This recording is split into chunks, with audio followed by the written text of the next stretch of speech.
All right. So back with Steev Custer, and had a podcast with you a couple of years ago. Yeah, pre-pandemic, so it's been a while. Yeah, well, that's kind of why we shut stuff down, because it was, we did a bunch of Zoom ones, but they're just not. They're not the same. No. It's the same thing in my line of work. Like we went into the pandemic, we went into lockdown, and so we had to go Zoom with lessons and stuff, and it works, but it's not nearly as effective. You can't put on a song and play with a student on Zoom. Right. Not as effective, and just not like, I don't know, it's not the same. And then, like, I like to have some conversations that are a little bit,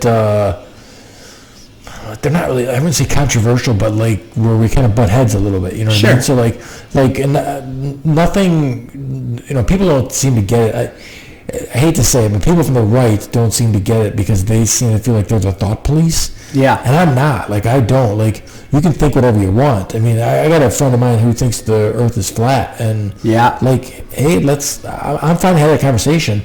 I know, because I like physics and I like all that, like, it's not. But like, I want to hear what you're saying and stuff like that. That's fine. The only freedom that I'm aware of that we possibly can have in this country is between our ears. Everything else I got to pay for. Yeah. So, you're free to think whatever you want to think, and I won't even judge you. Like, I like the guy. I've got friends who have very, very different views than mine, and we get along just fine. Yeah. I mean, don't get me wrong. Like, I don't believe in much. There's no, when someone starts talking about crystals and stuff like that, I'm just like, I want to hear about it. Tell me about what you're saying. But I'm not probably going to leave this conversation and go buy some crystals or anything like that. Sure. And that's fair enough. You know what I mean? Like, during Zoom, though, like you can almost, just zone out on somebody if that's, if the conversation's not going well. Where if we're here in person, it's just different. I think it's almost a difference between, flipping somebody off when you're in your car and not in the grocery store. Right. You know what I mean? It's safer, See, in this conversation, you could just reach across the table and smash me. So you can't do that on Zoom. Exactly. Hey, would you open that? Is that a twist? Yes, twist here. What you call it? I like a summer shanty, that's for sure. I like the shanties too. Right. So, I guess we did some during Zoom, with Zoom, but not fun. I just figured shut it down and pick it back up again when I can. I don't do the podcast for when I first got into it, you could be just a regular Joe and have a podcast, and people would, I'd see people viewing it that I don't know. Yep. And but now, oh my gosh, every single famous person in the world has a podcast, and they're all trying to make money on it and stuff like that. I don't care about it. It's the same as TikTok. From time to time, I'll do a TikTok. I'll be teaching a lesson, and there'll be some cool song, and so I'll do a minute-long TikTok of you're just playing along with the song, just whatever. And I have a friend who's like, you could be doing this and you could be doing that. You could be monetizing. And I'm like, I don't have time for all of that. Everybody's. I think that you should utilize it as a marketing thing for sure, right? Like, a lot of people catch it and then go to the school or whatever. You also got to do what you like to do. For me, the podcast, I like to have conversations with people. Yeah. I like to hear about, especially someone like you, I'm going to hear something today that I didn't know for sure. Hell, you were here 2 minutes and I was like, oh, I didn't realize that you. Yeah. So, it's late. We started about 8:20 or something like that tonight. And, I was like, well, at least you don't have to be up super early. And you're like, oh no. Yeah. I do actually. Yeah, we're up early. And that doesn't bother me, though. I'm a rock guy. So, playing bands, I'm used to going to bed at 2 and getting up at 6. You know what I mean? That's my life. I'll tell you what, I'm 52, and I don't feel 52. Do you feel 82 or do you feel 32? No, I feel way younger. I feel just like I've always been. I wish. The age is starting to catch. I feel like it's starting to catch up with me. Maybe your schedule. You know what I mean? But no, I've had. I'm on the lake here, and our backyard's done up. That's pretty much what I do construction-wise. Is backyard stuff. So I have on the regular a dozen people out barbecue and make tacos and smoke weed and drink and do whatever like that out in the backyard. And I've had times where, I had one time in particular where I was working just a ton of hours. I I got home, I had to get the place together so the people could be here, and I think it was a situation where I had a wrestling something too, and I was on like 28 hours of being awake when the people got here. I can't do that. Yeah. I can try, but I'm past that point. Second wind, I'm like, I'm all right. I think the next day I slept for like a day and a half. Yeah. You know what I mean? It was good. But at this age, it definitely takes longer for the hangovers to go away. The hangovers are getting. I don't drink like bad booze that much anymore. It's not that frequent for me, but when I do have a hangover, it takes much longer. I had just an experience that was not that long ago that I was bracing myself for the hangover, and it didn't happen. Hey, that's a beautiful thing. I know. I was drinking pretty expensive bourbon, but I was like, I had way too much. I was way overserved. Like at one point, I ended up like on the sidewalk outside the bar. Yeah. I mean, I had to get back in the wheelchair. But the next morning I was like, oh man, this is gonna be bad, and I was fine. And I'm like, oh yeah, how did I dodge that? Bullet dodge. Yeah, I mean, good spirits, I guess. But anyways, so you're saying that you teach at a school. And this school is, what's it? It's called Grace Holistic Center for the Art. I'm combining it with fine-tuners now. It's Grace Holistic Center for Education, and it's in Yorkville. Okay. And so, I thought you were in Shanahan. Fine-Tune Center for the Arts is in Shanahan. Okay, all right. Okay. So, I've been there. I've been at the school like 6 years now. So this is the way this happened. My wife, we'll call her my wife. We've been engaged for 11 years. We'll just call her wife. Okay, yeah. She teaches robotics class to the park districts and stuff, and the school was looking for someone to do a robotics elective, and her name came up, and that's how we met them. So we went out to see the school, and I would drive her out there and assist. And we were there on a Tuesday. We were heading there on a Tuesday, and the director had a post up, and she's like, musician friends in Yorkville, who's available today? And I messaged her, and I'm like, I'm a musician, I'm going to be there today. What do you need? And she's like, I need a sub, because my music teacher's not coming in. And I'm like, oh, I'm in. Yeah. And I think I taught like 3 classes, and she's like, hey, you want a gig? And I was like, well, I got to be here anyway. Yeah. And then, it grew into, my wife is there every day. She's full-time. She teaches science, art, and sustainability there. Nice. And I do music, and I do electives, and I get my choice of electives. So that sounds like the wife, she teaches a class on sustainability. Yes. The school had a sustainability program, and their teacher left, and she was doing science, and so she picked up the art and sustainability. Okay. So because I really want to hear about this school. This sounds awesome. So you said something like they start the day with yoga and stuff like that at the school. It's this holistic school, so it's all about the total person. Yeah. But obviously it's still good for like all your regular credits and all that other stuff. Absolutely. State standard. Yeah. Accredited. Okay. Yeah. But you're getting all this extra. Yeah. What's tuition? I think it's about $9,500 a year. Okay. So it's not horribly bad. No. This is high school level or? It's kindergarten through high school, so we have them all. Nice. Wow. Yeah. I mean, it's nice be a well-rounded person when you come out of that. Yeah, I think so. I'm sure the kids don't think it's nice because it's small student body. But it's like a little family. You got everybody there. Got the older kids and the younger kids. Yorkville's a nice spot. What's the client like? What's the student like? Is it's a really upper end kid? No, not necessarily. Okay. Not necessarily. Is there scholarship for this school also? They do have scholarships for people who need them. Okay, that's nice. So you got some kids whose parents can afford it, and you've got kids who need help, and right. We pretty much got everybody. Oh, I mean, okay, so they've got a yoga class, a sustainability class. What else is going on there? So it's just like school. You got science and history. You got your science and your history and your math and your English. The different stuff. What's going on there? So like they start their day with yoga, and like instead of like guidance counselors or deans, we have interns, social work interns, and everybody gets seen. They pull them from class, and they've got an appointment with your social worker, and how's your day going, and what's up with you, and like in staff meetings, like hey, maybe we'll look out for this kid. Their dog died. They need a little extra. How you doing? Kind of thing. So I mean, the success rate's got to be decent as far as like you care about everybody. Yeah. I mean, that's a big part of everybody's job. And like, I got young guys that work for me. Getting through to them on you got to give a shit is one of the biggest parts, right? You have to care about what we're doing. This is somebody's house. Yes. You know what I mean? Like, you're not here just to stick boards together. Right. You're here to make this thing real nice because it got to be like this. And for some reason, like, 20-year-old guys, it's a foreign thought. It's just like, I'm here to punch a clock and get my pay. I got to get my check. Nope. This is not that. This is go work at PetSmart if you want to do that. Right. And I think that's one of the things that I really like the most about it is like, nobody is there for the paycheck. I mean, we're all there for the paycheck. Oh, sure. I mean? Like, right, there was a paycheck, right. It's I feel like it's school I should have gone to when I was in school.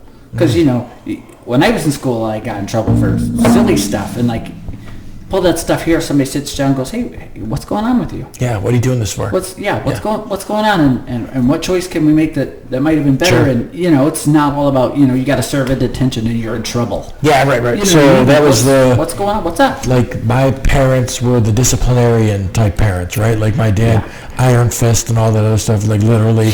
And I was not that way at all with my kids. Like, I was like, hey, this is why this sort of deal is not really good for you. It's got nothing to do with me. It's all about you, dude. Like, like, if you do it like this, you're not going to get here where you want to be. You do what you want, but I'm going to tell you, how this is going to go. You got choices to make. And you're not embarrassing me. You're making an ass out of yourself, not me, so it's fine. Right. But, everything that went on with my kids, it was something that I went through great length to explain to them.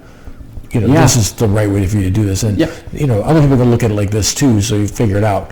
But, like, the sustainability thing, so, like, what does that entail? Like, is it, like, recycling? It's kind of like not leaving quite the footprint that we've been leaving. Okay. You know what I mean? And a different way of looking at life. I'm switching from my, I have a Subaru Outback to an EV, right? So, like, I'm in the process of that right now.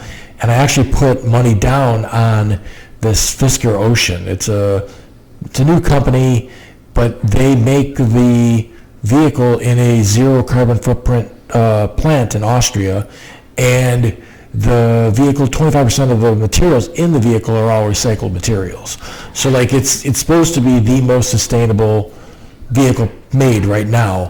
My problem with it is that I think it's a great idea. I love the whole, like, idea of that as a company, but, getting it off the ground is, you know what I mean? Like, I put a deposit down in the car, and right now they're asking me to, like, confirm my payment for the car, and I'm like, guys, if you just get that stock above $2 a share, you know what I mean? Like, at least the company will be there. And I'm just a little worried about, software updates and stuff like that. Sure. But, and I watch a lot of podcast stuff and, like, YouTube videos from different people. I mean, Elon Musk seems to have this thought that we can have 10 times the amount of people that we have right now today, and still, like, the Earth will take care of it. And I don't know, if we don't change what we're doing, I don't think that's probably possible. We definitely need to make some changes. Yes. I know that. And I know he's into that as far as the changes goes. It's just getting people to do things in a large group like that is nearly impossible. Well, I think it's not impossible if you get the right mindset in the people. We have a lot of people, it seems like almost, a third of the country that has this Paul Bunyan mentality. And if it's not the old way, then they don't want to do it that way. Right. You know what I mean? Like, if you just looked at, social media and stuff like that, you would think every electric car starts on fire. Right. And the battery goes bad, and it's $70,000 to buy a new battery. Right. None of that is right. The vehicle that I'm looking at has a 150,000 mile warranty and 10 years on the batteries themselves. Right. So, like, I'm probably never going to run into that because I'm going to get rid of that vehicle before that happens. But like, it's 25 times more likely that an ICE car, an internal combustion engine, is going to start on fire than the electric car is going to. That's just the stats. It's not something that can be argued. It's the facts. But always, if you look on YouTube, there's some Tesla on fire somewhere, and they're talking about that. And then the people who never cared about the environment before are all worried about these kids mining nickel and you know what I mean. I'm like, hey man, You didn't give a shit before. You know, I do have to point out to you, though, just in case you're not aware. If it's on the internet, it's true. Yeah. If it's on the World Wide Web, then that's a law. No, social media is a thing, isn't it? It is. It's a thing that I avoid almost like the plague now. Yeah. And there's some good stuff on there. Like I like to see the videos that you put on there and stuff like that. It's cool to see like a guitar riff and everything else every once in a while. But like if I don't do more than like 3 thumb flips and I'm out of there. I got close it out, get out of here. Well, the timeline is weird now. Like it repeats itself at a certain point. It's not like you just scroll through and see what's going on with everybody. They give you a small amount of right. I'm gonna go through and unfollow like half of the people that are on there just because. You know what I started doing recently is, and you know, maybe this is mean. I don't think it is. I'll notice a person that's on my friends list, and I'll go and I'll see see friendship. I've never interacted with this person. There's never been a happy birthday. There's never, how do I know this person? Oh, we have a bunch of mutual friends. See ya. You know what I mean? Like, right. There's no point in the connection if there's not anything going on. Well, I'll give you the reason. For me, the reason is that it's marketing. Yeah. So, like I put my work stuff on there and everything else, and then it gets around. So, like, I do that. And I don't, before, when most of the people that I was connected to, I sort of knew them. Happy birthdays and stuff were my thing. Like, I would always happy birthday for everybody. But, like, not now. I don't do it. I have 9 people a day I got to do. I don't have time for that. It isn't even possible, like... this is one of the things that Ariel instilled in me. Like, on Facebook, on your birthday, you get all these well wishes, and she's like, you just got to go back and thank all those people. And I'm like, oh my God, I don't have time for that. They don't even show you all of them. Like, they'll say 162 people posted for your birthday, and I see, like, 112 or something. Yes. Like, I can't even get to all of them. Sure. I'm not trying to be rude to you. Yeah, I just want to post the next day saying thanks a lot. That's it. You do the, hey, thanks, guys. Thanks. Then you get 15 more people that wish they didn't see it before. They missed it. Happy birthday. That's all fine. Hey. That's great. I mean, at my age, I really don't give a shit about a birthday anymore. I do. 52. I love my birthday. It's like the greatest day of the year. I love my birthday. No, I don't even. Every year I say I'm not going to make a big deal out of my birthday. I'm not throwing a party. And every year I do it. Like, like it's Steve Day. Let's do this. I actually screwed up and I invited a bunch of people out for a barbecue and didn't realize. I was looking at Sundays and I'm like, hey, just the Sunday after next, I'm free. So, let's get together and barbecue. And they're like, cool. I got to be a week before that, like, oh shit, that's my birthday. So I had a barbecue on my birthday, and I didn't even know it. Until 5 days before, and didn't realize that's what it was. I'm a Leo, and I do it on purpose. I'm like, yeah, it's my birthday, and we're gonna, I don't know the first thing about. I know I'm a Gemini, but beyond that, I don't know the first thing about any of that stuff. Leos like to think about themselves. Is that right? Yeah. So what time of year is that? It's July. July. Okay. Yeah. Okay. July 29th. There you go. It's my birthday, so right. I'm a Leo. Yeah, so I don't pay attention to any of that stuff, but the school, that sounds awesome. What's really cool about the school is on Fridays I teach electives, and I get to pick my elective. So first quarter is skateboarding, and that's what I do on Fridays. 4 hours of skateboarding. Out. So last year, at the end of the school year, I'm a big Facebook Marketplace person. I'm on Marketplace probably it's a good 50, 75 times a day. Stuff. Yeah. But I found a mini half last year, and I think they wanted $1,500 for it. And I thought I was going to be funny and go to the director's office. So I go in and I'm like, I need $1,500 because we need this half pipe for skateboarding. Yeah. And she says, see if they'll donate it. And I was like, they're not going to. Okay, I'll ask. Right? Yeah. So I asked, and they came back and they said, tell you what, give me a month. If no one has purchased it in a month, I'll consider donating it. Yeah. And I was like, okay. And we did. They did. They donated to the school. So nice. I work at a school where we've got a half pipe in the back. Yeah. We skate it, and everybody's cool with it. The parents sign a waiver, and you know what I mean? Like that's injury. Right. Like here in high school. When I was in high school, my guidance counselor asked me what I wanted to do, and I said I want to play guitar and I want to ride my skateboard. And she's like, okay, you need something to fall back on.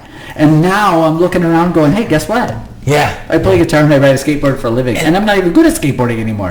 I just do it. But that's, I think, almost like a normal, like everybody's guidance counselor when you're growing up was wrong. Yeah, they're wrong. A good friend of mine's, a married couple, they run the esports program at Lincoln Way East. Mm-hmm. So they're playing video games. Yep. And there's all kinds of kids getting scholarships to play video games and stuff like that. And like I don't know. I mean, I guess they're going to make a living not as a gamer, but like as somebody that makes game. I don't know what they're going to do. Here's the thing. This is the thing I always try to tell kids, like because I teach and I technically play guitar for a living. Yeah. I do lots of career days. Try to do career days at school when I can. Yeah. Because I think somebody needs to say to the kids, hey, like find that thing that you're passionate about and find a way to make a living out of it. Like you love dogs? Okay, great. You can walk dogs. You can groom dogs. You can, you know what I mean? You don't have to be a vet. Right. The guidance counselor did not say that to me. I said I want to play guitar, and she said you're going to need something to fall back on, and I wasted 18 years in printing. She never said you can teach and you can work on guitars and you could, you know what I mean? Did none of that. I was 40 before I figured it out. I had a similar situation. I think my dad asked me when I was like 10, like, what do you want to do when you grow up? And I'm like, I want to be a professional fisherman. Because there was TV shows with professional fishermen on it. That does sound outlandish to me now, you know what I mean? But I'm sure back then... No, my dad's like, go to your mind. Yeah, okay. Like, that's not going to happen. There's like 5 of those in the world. Like, you can't do that. Right. And I was like, oh, I didn't know. I thought I could do that. I see, Jimmy Houston's on TV fishing. Yeah, he's fishing. I thought I could do that. And he's like, yeah, but like, there's no jobs for that. I'm like, all right, so I didn't.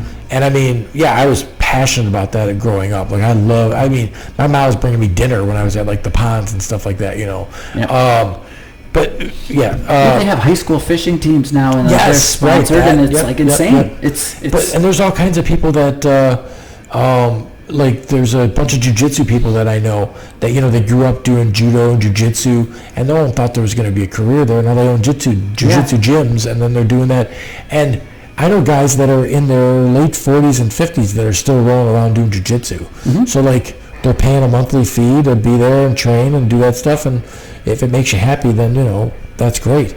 I think you're definitely better off in life if you do something that you enjoy. Yeah. Versus the paycheck thing. Right. Like I got into construction when I was just about 18, and I think within like 6 months, I'm like, oh yeah, this is me. Yeah. Like, this is exactly what I want to be doing. Like I'm not office guy or something like that. I want to be doing this, and I never looked back. And I remember people, like, before I broke my neck, complained about their jobs and their boss and blah, blah, blah. I'm like, I love my job. I don't sympathize with that, really, because I'm living proof that if you don't like it, then go do something else and quit being scared. Just, you know what I mean? Well, so for me, too, I started when I was 23 with my own company, and I think I was just young and dumb enough not to worry about failing. Right. Well, I went into business for myself at 40, and I was going through a divorce, and my ex-wife at the time said, what happens if you fall flat on your face? And I said, well, I guess I'm going to get a rest before I get up and go back at it again. Yeah. And the fear is driving. The fear drove me. What if I starve to death? Okay, Yeah.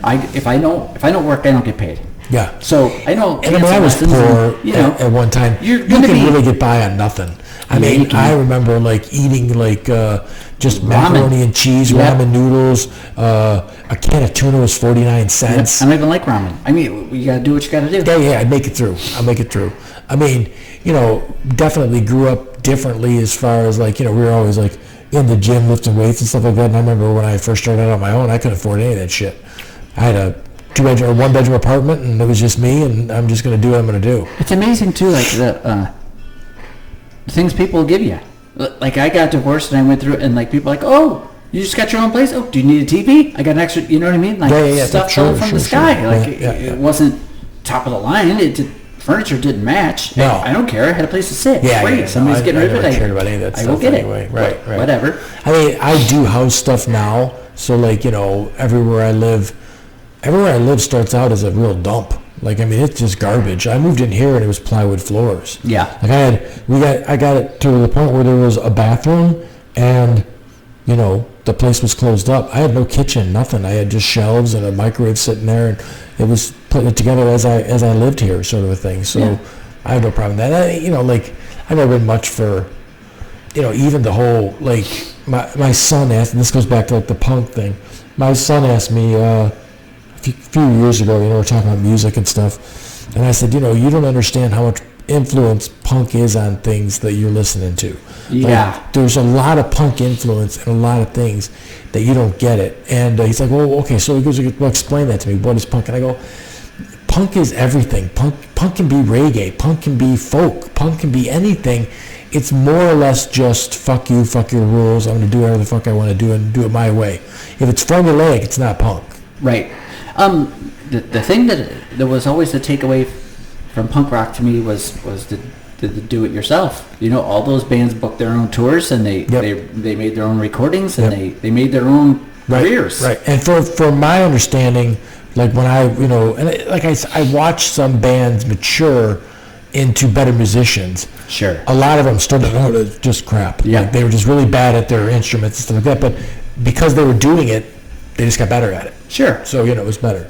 I mean, and I won't even say that, like, I enjoyed some bad music. Like, sure.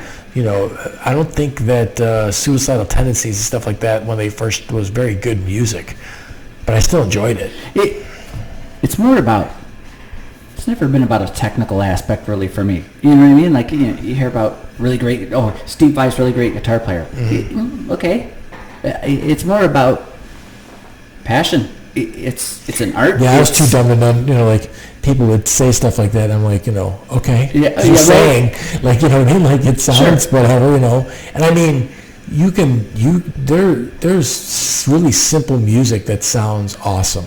I mean, like Smoke on the Water, like, is not a complicated thing to play, but it sounds awesome. Right. So. Yep. Now I do love like Led Zeppelin, and I mean, there's a band with you got a great guitarist, you got a great drummer, you got a vocalist that's got a bunch of range and stuff like that. So like, it was cool that they've got so many different sounds that they can put out. That and like Pink Floyd, like so ahead of their. Yeah.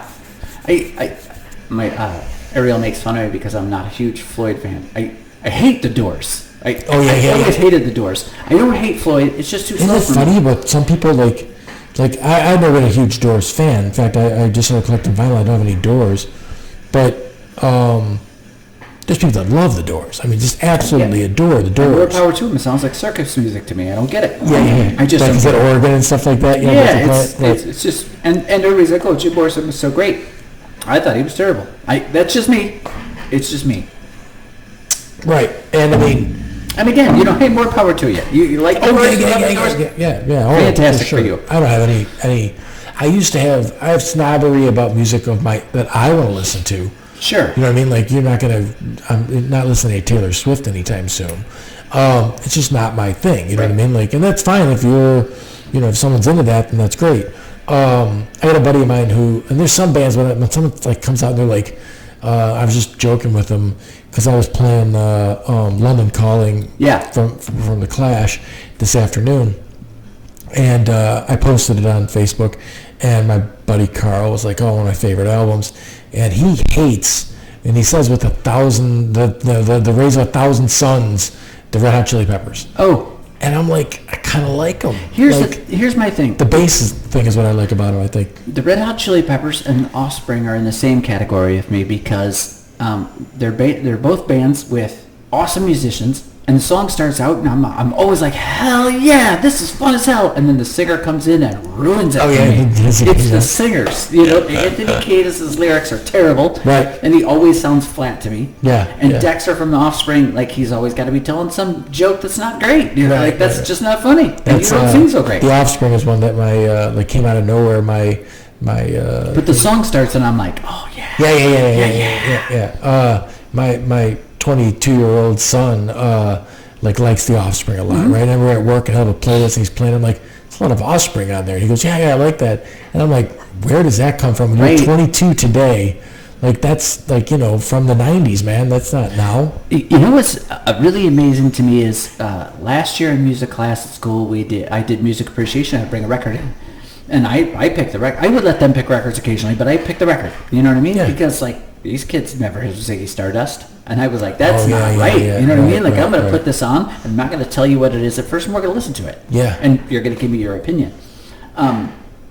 So now that's one that's there's definitely people out there that hear Bowie and they don't get it. No. And I guess that's normal. I mean, the stuff that the kids listen to now, I totally don't get. I don't get it at all. So how did the kids react to Bowie? So, some of them like it, some of them don't. Yeah. But you know what I found a lot when I would bring in a record is they would go, this is old. And I'm like, how is that relevant? Yeah. How is that relevant at all? Like, when does it matter when it was made or how old it is? Like I think it's an interesting point. You listen to Bowie and you go, this is old. And I go, okay. But when this came out, it was like it was from another planet. Yeah, it was newer than new. You think you're so great because everything sounds so modern to you now. But this, at the time... There's got to be an extra award for like innovating. And he innovated. Yeah, you know what I mean? Like, and that's the Floyd thing. They innovated. You know what I mean? There was things that their sounds they were making that weren't normal sounds. And David Bowie, there is no David Bowie thing. He was like a chameleon. Everything he did was great. Reinvent himself. It was totally, Right. He's got songs they play on the radio, for God's sakes, and it's songs that they don't. Sure. Yeah, I mean, I never was a huge Madonna fan, but she always reinvented herself all the time. I was thinking about Madonna on the way here because, like, when I guess I was in junior high when the Like a Virgin album came out, and I liked it. I thought it was a good record. I was listening to it on the bus, and somebody's making fun of me for it, and I'm like, I'm sorry you don't get it. Right. Hey, music is odd that way because, like I always tell the kids in music appreciation class, hey, you're not allowed to say, this sucks. If you say this sucks, you better be able to follow it up and tell me why you think it sucks. But you're not allowed to dictate to everybody else what sucks, because that doesn't exist. So that leads me back to like we're a wrestling family, but I'm not a big fan of the UFC stuff. And it's mostly not the stuff that's going on in the cage. It's the fans. Like, they're booing after like a minute and a half and no blood. Yeah. I'm like, you don't understand what it takes to be that guy in that cage, and you're out there with your big fat beer belly and you're booing. I think there's a lot of that. I think there's a lot of that very thing in the things that I see in the world. So I don't get sports at all. I'm not a sports person. I don't get it. Sure. When I was in printing, we used to listen to the baseball game on the radio. I liked that a lot because I had somebody explaining to me what in the hell was going on. Sure. I dug that. I got that. But there's people who there's sports that don't make any sense. Baseball doesn't make any sense. Baseball doesn't make any sense. It's like, why is he going to, like, it's a thing that, like, somebody constructed a game and then you just have to play by these rules of the game.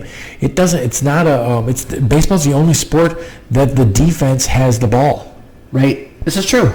You know what I mean? So it's a weird thing to begin with. I mean, and then the other thing is like, people get worked up on the popularity of something. I don't care for basketball. Seems like a really stupid thing, just running back and forth and putting the thing back and forth. Wow, just terrible. Tennis looks terrible. The thing that I don't understand about sports is all these guys that go, like the Bears game will be on Sunday, and they'll be like, we lost. And I'm like, we didn't lose anything. Right, those guys making millions of dollars, they lost. Yeah, right. You know what I mean? And I get they're your team and they're your favorite team. I get it. Right. But we didn't lose anything. Like, no. Right. I don't. No, for sure. Me too. And I mean, I do come from a sports background, but like, as I evolved and got older, there's like certain, like, I'm more of a singles, not a team sport guy. Like, is that you can just hide on a team. And then, like, I like the Rocky, it's the heart that makes the difference for me, right? I coached for years and years wrestling, and whenever I would watch a kid and he'd be on his back and he knew he wasn't going to get out of this, and he would just put his shoulder down and get pinned, and I'm like, that's the one thing you can't do. Right. Like, you can never quit. I don't care if you lose. There's never going to be a time, remember, Matt, you lost.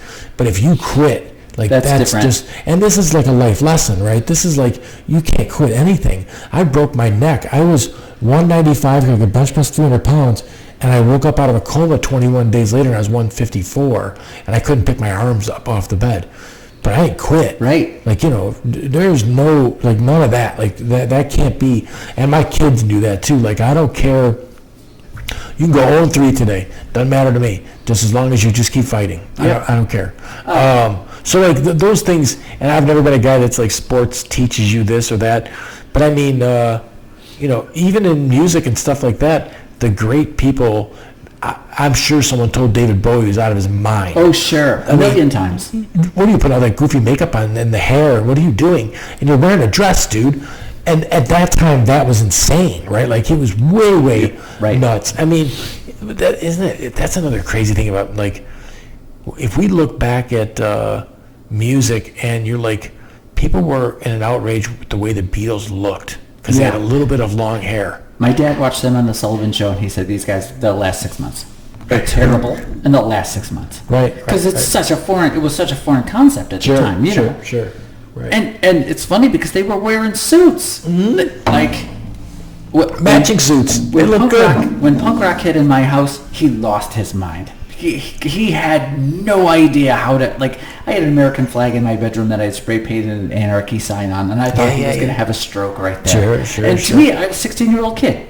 I didn't know what anarchy meant, and I didn't mean anything, you know what I mean? It was a punk rock thing to do. Okay. Yeah, right. And he came in, and it was like an hour-long lecture.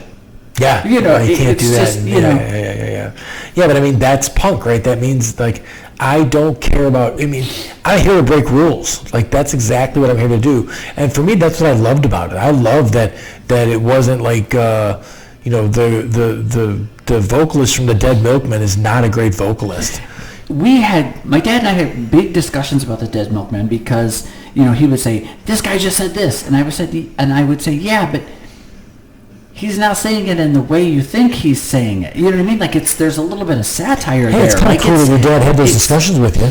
Yeah. It didn't seem very cool at the time. Well, at least he was taking some care into it. He did come to me and say, I remember at one point, I was really into the Sex Pistols, and Sid Vicious had a shirtless swastika on it. Yeah. And I was looking at a book about World War II one day at home, and he was like, hey, and it was one of the times he was calm. He said, hey, when you're looking at this book, I want you to keep in mind that there's nothing about this that is cool. It's not something and that... there was a weird spot where some punk people did think that was a thing to, like, draw on. Right. And I don't think they grasped the whole concept of everything that was going on there. I thought that conversation was good. You know, he said, "Don't I want you to get it in your head that there's anything about this that was even remotely acceptable." There was a movie, like a biopic on CBGB, and one of the bands that was there was like somebody like tattooed a swastika on themselves or something like that, and the manager was like, "Are you out of your? I'm Jewish. Are you out of your mind? Like, you don't understand."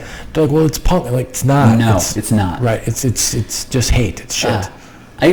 This is one of the things about playing in a band, and like, you know, like, I've never done like big long tours, but like being on the road for any amount of time is, I've been to New York City 3 times. I've never been there longer than 24 hours. But the first 2 trips we went to CBGB's because it was there and you had to go. You know what I mean? Like, we didn't get to see a show there. We just, you know, we were playing the show. We're done at 10. We're gonna walk over and see CBGB. Yeah. And I'm glad I got to see it before it was gone. Yeah. You know, just to walk down there.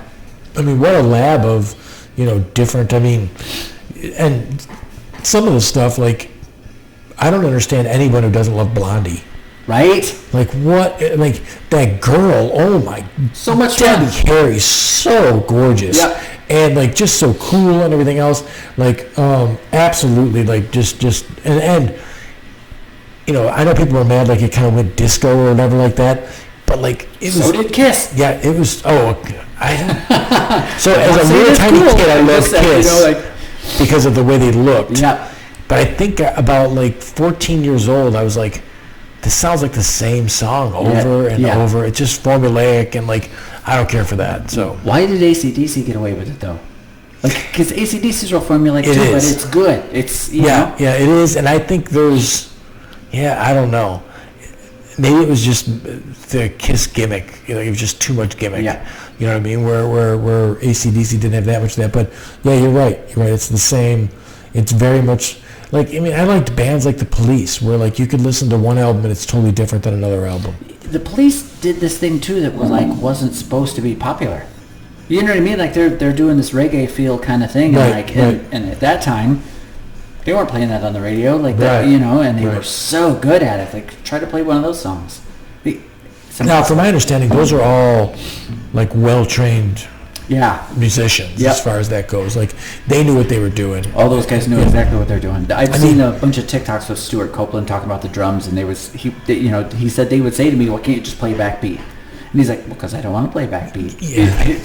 I don't want to do that. No, right. So we're going to do this complicated thing over here." Yeah. I mean, you know, and there's bands that are like, I like the Talking Heads, but I know people who don't, and I get it.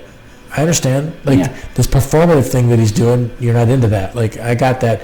And then a lot of the guys that I grew up with were very much like Motley Crue and Poison and all that other stuff. Yeah. And hey, man, do you remember how heavy that was then?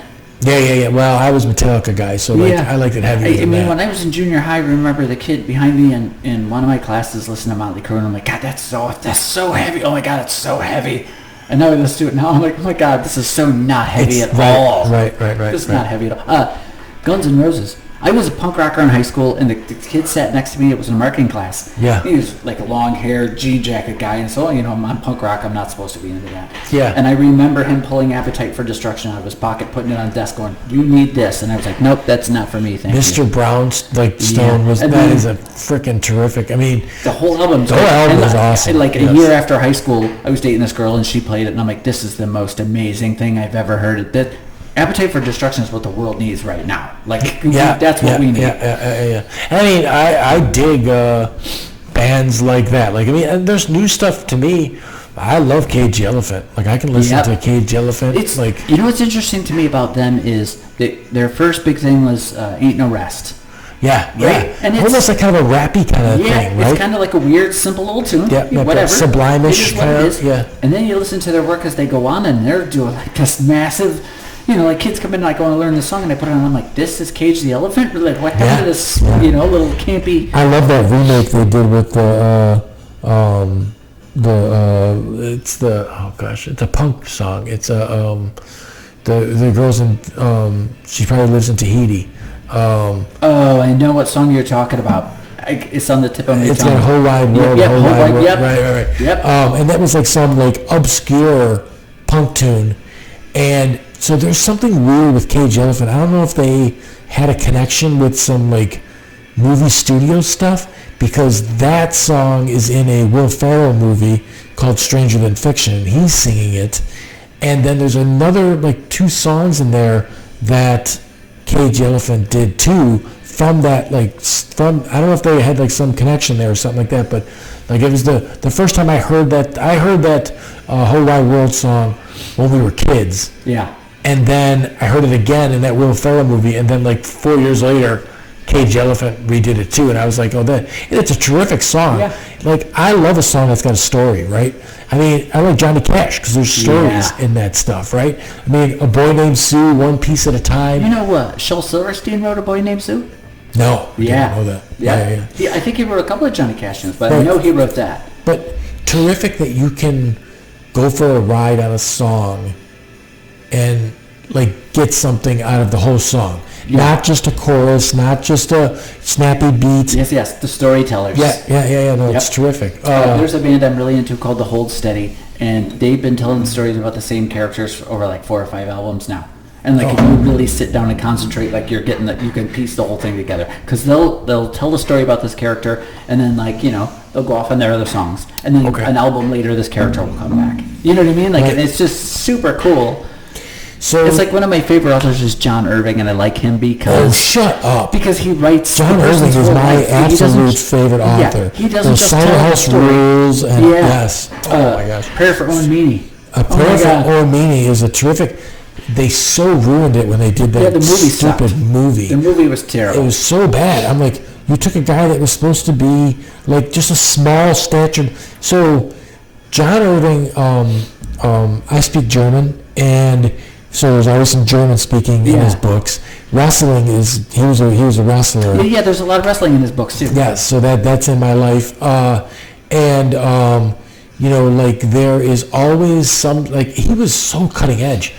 There was so much like World According to Garp. There was a transgender. I was just thinking about Garp and the transgender. Yep. And that was what? Sexuality. Years ago? Yes. And sexuality is just, he touches on it in so many ways. Mm-hmm. He touches on sexuality of young people, of young guys trying to get laid, of prostitutes. Even the World According to Garp they kind of ruined with the movie. Yeah, the movie was terrible. I still like the movie, but we're talking about. I'm going back to Owen Meany now. Yeah, so bad. I don't know that I've ever seen all of the World According to Garp movie. I read the book. Yeah, me too. Yeah, and I think that's probably why I didn't go back and watch the movie after that, because. Yeah. And now for me, I got turned on to John Irving by a girl I was dating, and I had already seen The World According to Garp years before. Yeah. So I went back and watched it again, But the Cider House Rules. Yeah, I mean, Cider that House deals with Rules. some incest and Yep. like there's always death. So They made a movie out of Cider House Rules too. Charlize Charlize Theron was in it. yeah. Her butt looks fantastic in that movie. There is. I mean, he's definitely got like some like sex on his mind that's more than just your run-of-the-mill sex. You know what I mean? Yes. Like there's a turn-on thing going on there with the guy in his brain. So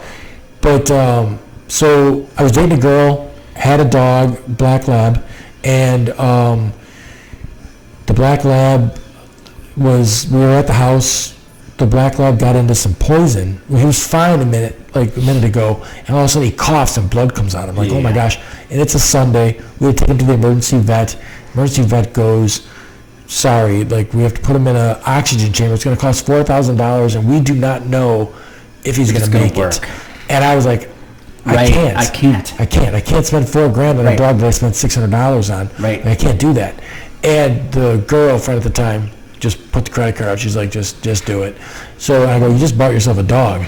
The dog's name is Ketchum, which is from a John Irving book, and it is a black-haired character who is super loyal. So like I had this black lab, I'm like, that's a good name for a dog. Yep. And John Irving is, I mean, yep. The Hole in the Floor. Like I've got a 158-pound marriage. I've got all the Two Bears. The Two Bears. Yep. I've got all the books. Widow for 1 year. Yep. A Widow for 1 year. Like when I was teaching my kids to drive, because that's how the sons died. They he pulls into the intersection, he turns the wheel, and somebody rear ends him. Right. And so like now, when I taught my kids to drive, I was like, yes. Don't turn the wheel. You're in the intersection. Right. Don't turn the wheel. Keep it I like that he bought the in the World According to Garp. He bought the house that the plane crashed into because it was already pre-accidented. Yes. Yep. But yeah, no, that right. So like. That's wild. That is my favorite author for sure. And I've read a bunch of different authors. The guy who did, I remember getting in an argument with somebody that I went to school with. She's an English teacher. There was a movie called The Road with Viggo Mortensen, and he's a man. It's post-apocalyptic, and it's a McCarthy, or I can't remember the author's name. He did The Crossing and The Road, and like, he did all the Pretty Horses. So I saw the Matt Damon movie. Yeah. Which is a terrific book too. But I took issue with The Road because The Road was post-apocalyptic. Viggo Mortensen is like protecting this little kid, and the kid was born after the apocalypse. And he's like a 10 or 11-year-old or 9-year-old kid, and the kid is the softest thing in the world. Like he needs protection from everything constantly. He's constantly crying. And I'm like, that's not how a post-apocalyptic kid would be. The post-apocalyptic kid would be the kid from Road Warrior with the boomerang, right? Like the little animal running around. Grab a skull off the tree and like take a bite. Yes, right. Because he survived the apocalypse. And, this English teacher was mad because she's like, no, I love that author. And I'm like, I'm sorry, the author's just wrong. Like, they got it wrong. But music's the same, right? Like, it is an art that's objective. And, I mean, there are Doors songs that I like. But for the most part, it's very similar, like that organ's playing and stuff like that. But, I mean, Riders on the Storm, This Is the End and stuff like that. Like, they're like methodical or kind of like The Cure has a kind of like a feel for some of that too, where it's like doesn't vary a whole lot. Yes. Well, The Cure does. Have you ever seen The Cure live? I have not. Dude, they play forever. Oh, is that right? Yeah, it's like and it's great. It's not like you're there, but it's like a 3-hour show. He plays forever. Nice. That's like Springsteen. Yeah, Joe Strummer did that too. I saw Joe Strummer when he toured with the Mescaleros, and he played like once. He was playing Clash tunes. He was playing all kinds of stuff. He played for like an hour and a half, and he goes off stage and he comes back for his encore. And he plays 45 minutes, and he goes off stage and he comes back for a second encore, and he plays like another half an hour, and he says, "I got to cut it short. I'm sick." And I was like, "Oh my dear Lord! Like, if you weren't sick, we'd be here all night." I don't know, man. Steve, we live in a world now that Hall & Oates don't like each other. We don't know that they don't like each other. They just filed a restraining order. That could be business. Yeah, That could be business. You know, they're saying that the one guy is playing their songs without the other guy. So, like, you know, whatever. But, I mean, I never thought, like, you know, you never think a duo like that would... Right. But, I mean, Paul Simon or Garfunkel. And, I mean... we want to believe that our favorite bands are friends. Yeah. And it's not always that way. I don't see how you could be after a little while, right? It's not always that way. No. Well, I mean, what do you think of the new Rolling Stones stuff? I have not heard the new Rolling Stones stuff yet. Okay. I haven't heard it. I saw them live 20 years ago. Yeah, that'd be good. And dude, they were insane. Yeah, they was like at that point Mick Jagger was old and he was all over that stage and never even came close to missing a note. Right. He was 60 then. So, I mean, you know, and I mean, now they're 80. I don't, like I said, I'm not really like a big Lady Gaga fan.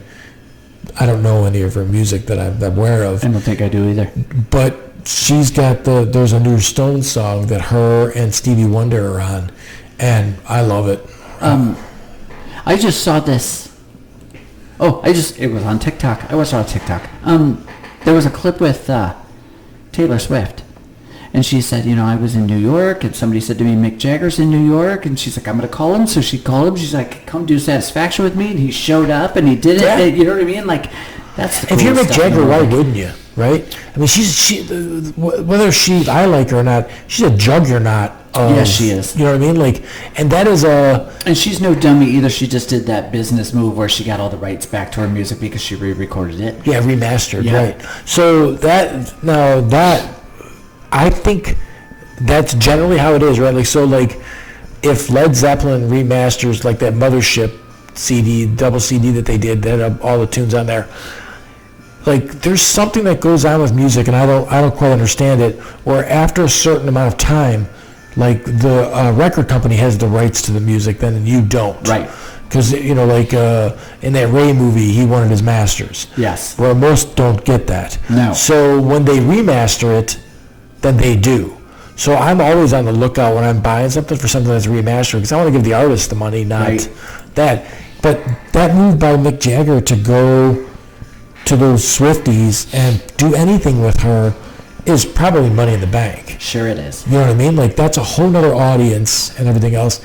And I think a lot of people don't realize what they're listening to.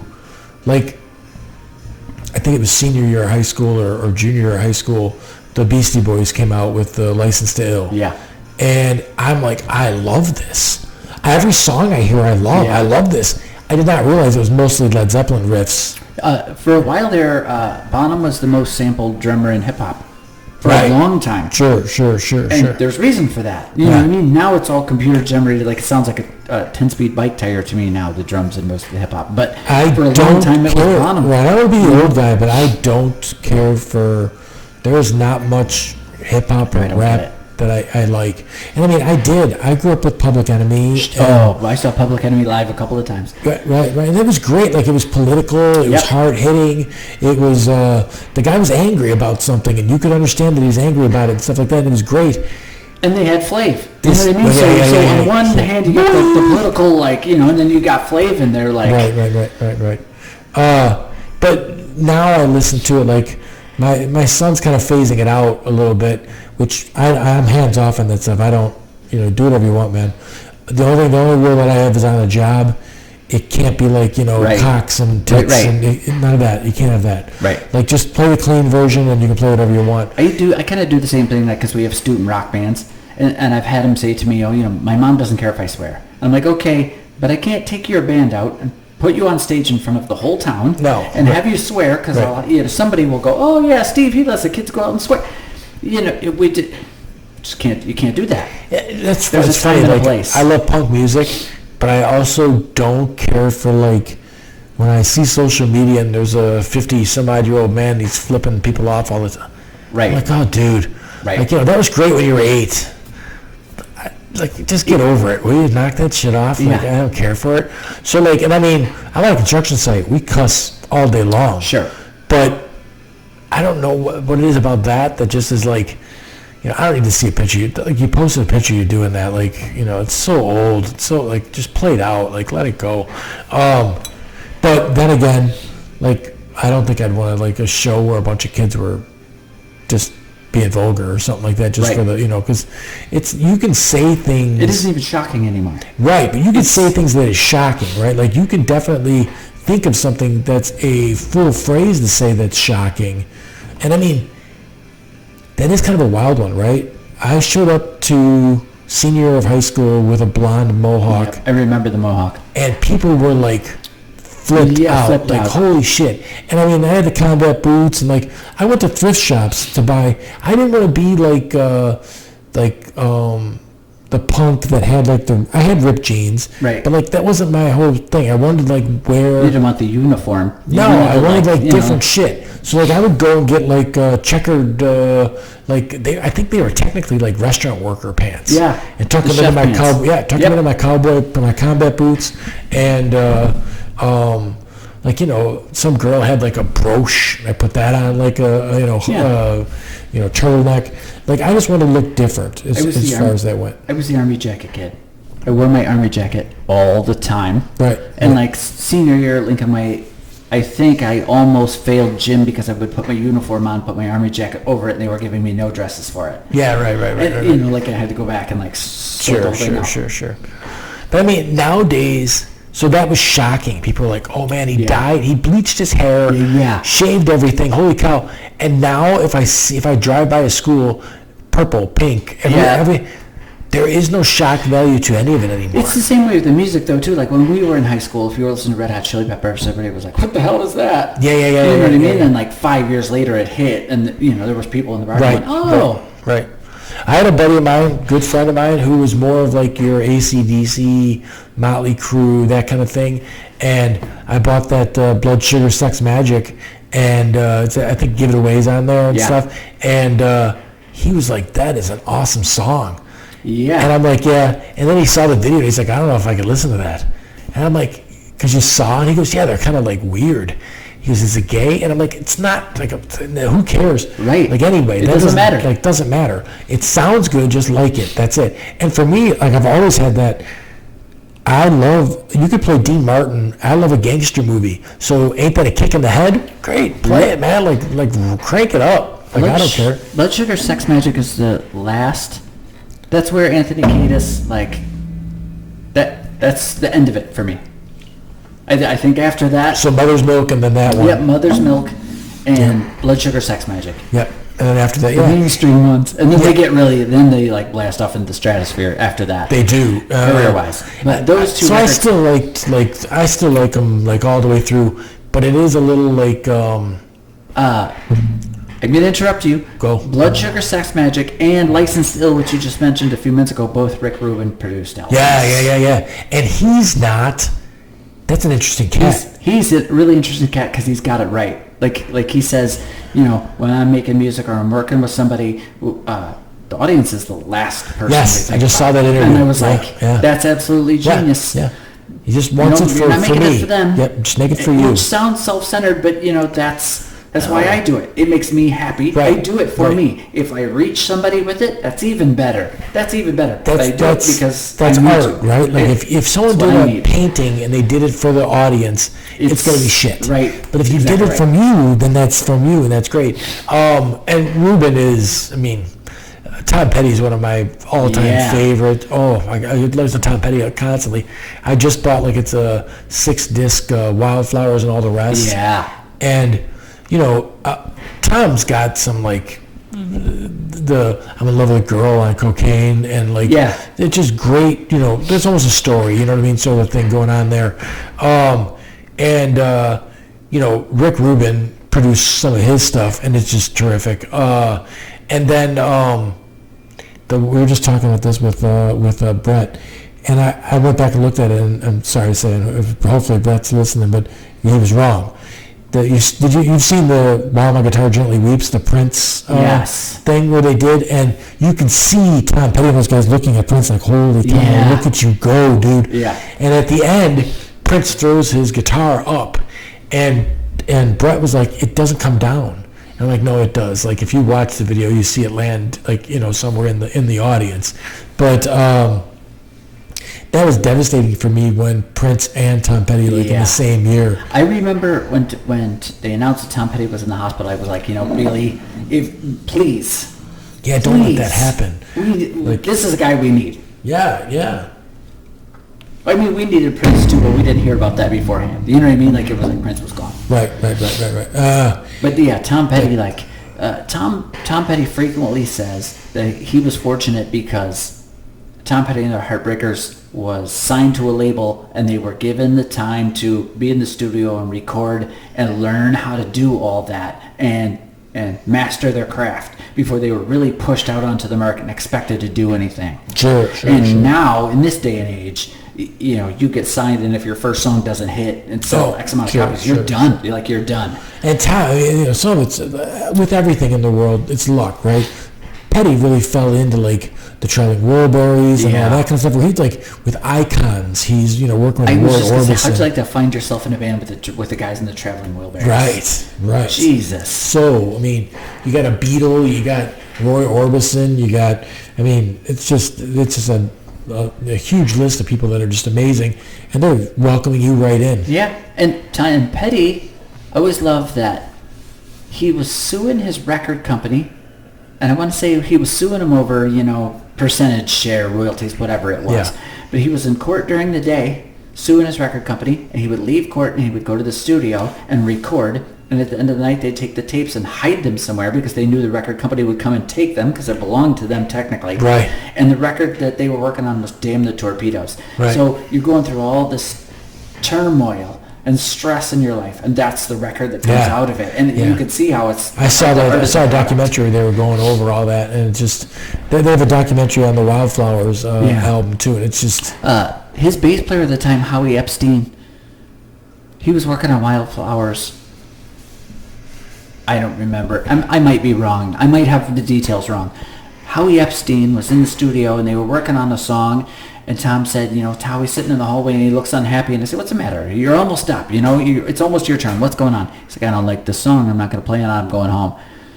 Tom's like, okay, man, that's cool. Yeah, right. Going home. And the song was Free Falling or some monster hit that was, just wrong move. Yeah, right. Move. Well, that was another weird one with Tom Petty, right? He went to do his solo stuff, and they're like, well, who do you want to, play this? Who do you want? And he pretty much just grabbed the Heartbreakers, and he's like, why wouldn't I use these people? It's almost like a weird, when you see an artist go, I don't know what the story is between Jack White and his sister from the White Stripes. That was his wife. Oh, I thought that was his sister. No. The sister was the story. That was the story that they were brother and sister, but he was married to her. Oh my gosh, I did not know that. And they broke up because she had anxiety and she just couldn't do it anymore. Oh wow, I really thought they were brother and sister. But really super great. Everything the White Stripes did was simple and really great. Yes. No. Seven Nation Army though is the song that I teach everybody. It's the first rock song you learn because it's really super simple. Sure. So if I never heard that song again in my life, I'm just so overdosed on that. We when the Wii games came out and they had the Guitar Hero stuff and everything else. I think we played. There was that One Way or Another, the Blondie song, and it was just one of the basic ones that you always had to play that one. But after a while, you're like, oh, I don't want to hear that anymore. Right. I'm done with that. Yeah. But the man and have you ever seen that documentary that it's Jack White and the Edge and Jimmy Page? It Might Get Loud. Yes. It's really interesting because Jack White's like, I don't want my guitar to play well. I want to fight with it. Because that's how I'm going to get out of it what I want. That's the opposite of what every guitar player wants. I don't always know. I need to look. I'm always super busy. Jack White's got some songs that are man, what he's saying is so right on. He's like, I want love to reach down and hurt me. He's. I'm like, what he's saying is. Now I'm not positive. I don't want to credit it to Jack White, because there's a lot of times that I hear a song and I'm like, wow, who? And I find out some black person from 40 years ago wrote this, and then they changed it, made it that. Led Zeppelin did a lot of, the Stones did a lot of blues songs and stuff like that. Oh yeah, which are great songs, but you didn't realize that they were already 20 years old when they grabbed them. Nirvana did that Lead Belly song. Where'd you sleep last night? Well, is that what it's called? I don't know. Okay. That's the gist of the song. I used to sing that to my daughter when she was little. My girl. Yeah, right. I sang it to my daughter when she was little, and she said to me, I thought it was recently, the Pines or something like that. Yeah, I don't know what it's called. But we're talking about the same song. She said to me not long ago, 4 or 5 years ago, she's like, it took me a really long time to realize that wasn't something that you wrote for me at bedtime. And I was like, oh yeah, no, it's not even a Nirvana song. That's a Lead Belly song. That song's like forever years old. Yeah, I mean, he did the Meat Puppets, Nirvana did. That Unplugged in New York is one of my favorites. There's some story about that too, like he didn't want to do it, or something like that. Oh, really? Yeah. The Alice in Chains one. Have you ever seen that? Yes, absolutely. They had to give their singer a cocktail to bring him down from his high. He was so bad. Oh, so that he could get through it. And now you go back and watch it, and you're like, holy crap! They had to doctor him up to do it. But the Nirvana Unplugged was surprisingly great. That's what bakes my noodle, though, is that you got these people like STP and Alice in Chains, and even the Soundgarden guy who's now gone. Right. They were all heavily into drugs. You wonder. It's a shame that they're gone, right? It's like, I can't believe the Bradley from Sublime is gone, right? One great album, and then gone. That's it. So it's a shame, but if he wasn't on the drugs, would you have got that one great album? Right. That's the paradox that I don't know. Right. I mean, he's nobody, right? If he doesn't leave that album. It always amazes me too, to hear about Stevie Ray Vaughan. Stevie Ray Vaughan was on all kinds of drugs, and every clip you see of him playing is just 10 levels beyond what I'll ever be capable of. And he was stoned out of his mind the entire time. Right. I can barely have a beer and go on stage. You know what I mean? I have to, Some people are. I don't get it at all. I remember getting into fights and being drunk and not in the scramble on the ground, not knowing which way's up. You know what I mean? I can't get my equilibrium together. There was a kid, and I won't mention any names, but he supposedly won state. Went through an entire tournament high as a kite.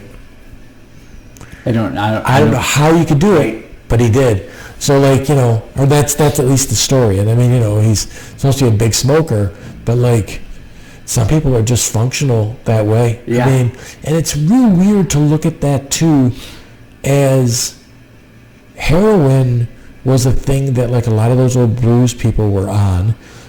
Who's the woman?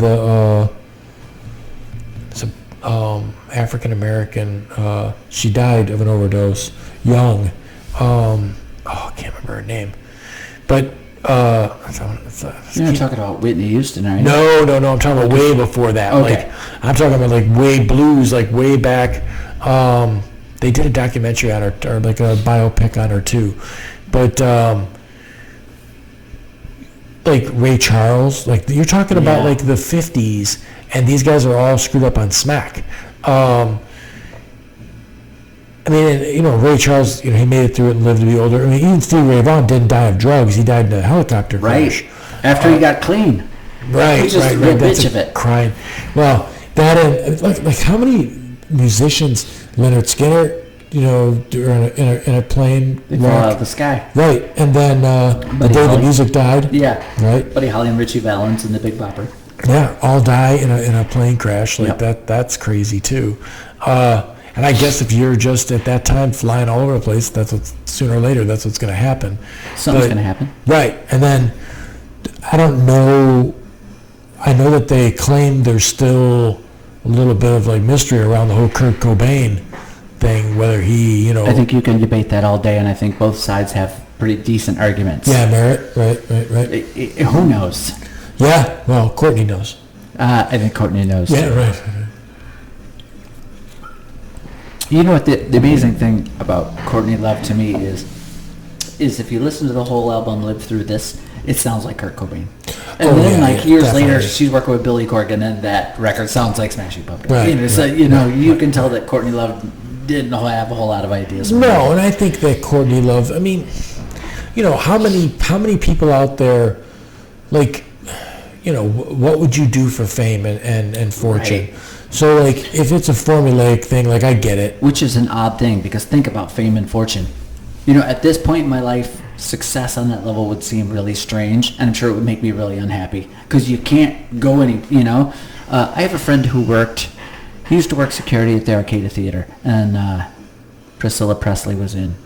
And he was like, you know, security for the night. Yeah. And he said she sat down to dinner and probably 20 people came over and asked for her autograph. And she stopped eating every single time and signed for them. And that's very gracious. Yes. How'd you like to live like that? Right. No, you can't, I mean... You know, when you're a musician, you kind of always question, you know, well, why isn't my stuff hitting? Like, why isn't my stuff more popular? Mm-hmm. Why? Why is that? Yeah, right. And then at some point you kind of go, hey, you know what? I get to go out and make music, and I get to go home, and I get to go to the grocery store, and you know what I mean? Like, maybe what I've got is better. Yeah, you know. Because I know have somebody told me, you know, this isn't going to sell, so go change it. Yes, but then again, you see people that get older and they never let it go. And I'm not even in the music, just the music stuff.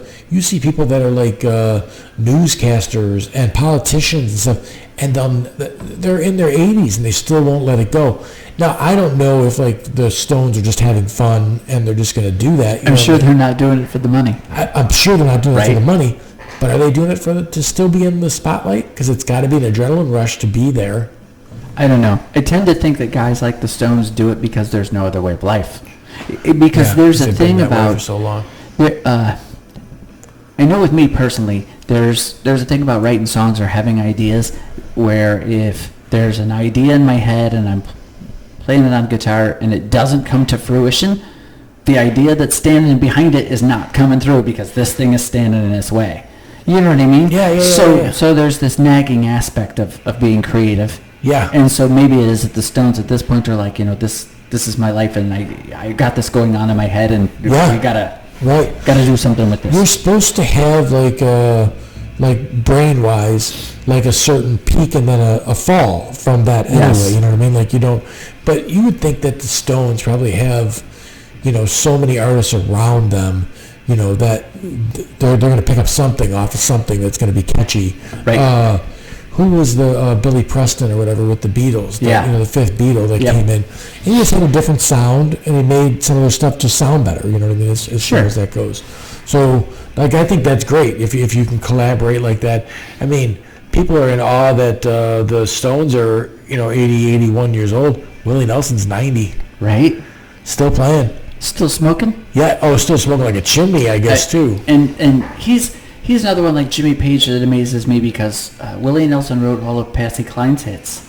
Right. And he's written for everybody. Sure. Everybody. That's Neil Diamond. Same thing, right? Just songwriter. I always have to have a great deal of respect for Neil Diamond. He's a Jewish guy who goes on a Christmas tour every year and makes a ton of money. Yeah. It's genius. But he wrote, like, you know, Red Red Wine and like, you know, some other songs that people don't... all the stuff for the Monkees. The Monkees, all their hits. Right. Yeah. Hey, Prince, you can't... Yeah. We woke up one morning, and my wife is notorious late sleeper. She loves to sleep late. So the alarm clock goes off, and it's Manic Monday by the Bangles. Yeah. And I'm laying in bed, and I'm listening to it. I'm like, that sounds like Prince. She wakes up, and I'm like, hey, you know, I play it again. I'm like, does that sound like Prince to you? And she's like, no, are you insane? Sure enough, Prince wrote it. Yeah. Who wrote the Sinead O'Connor? Yeah. You mentioned Chris Cornell. Chris Cornell does... he was doing some solo acoustic stuff. He did a cover of that. It's absolutely gorgeous. Oh, right. It's beautiful. Right. And that guy's a beautiful singer. I mean, so the fame thing's got to be something weird, right? Because Michael Hutchinson from the NXS killed himself. Like, you know, like, wow. How do you, like, I mean, Cobain supposedly, you know, shot himself with a shotgun. Like, it's so wild to think that all these artists are trying to obtain what he has, and then he just doesn't want it anymore. Right. And you know, the story is that Kurt Cobain never wanted it at all. He never wanted, you know, like I read an interview once where he said, you know, we wanted to be about as big as Dinosaur Jr. is. You know, Dinosaur Jr. seemed like a good level. We could go on tour and do records and make some money. And they were way too... If someone had me at that time to pick, like Pearl Jam or Nirvana, it was Nirvana all day. Like that was for me. The first Pearl Jam record's really good. It's really, really good. Yeah.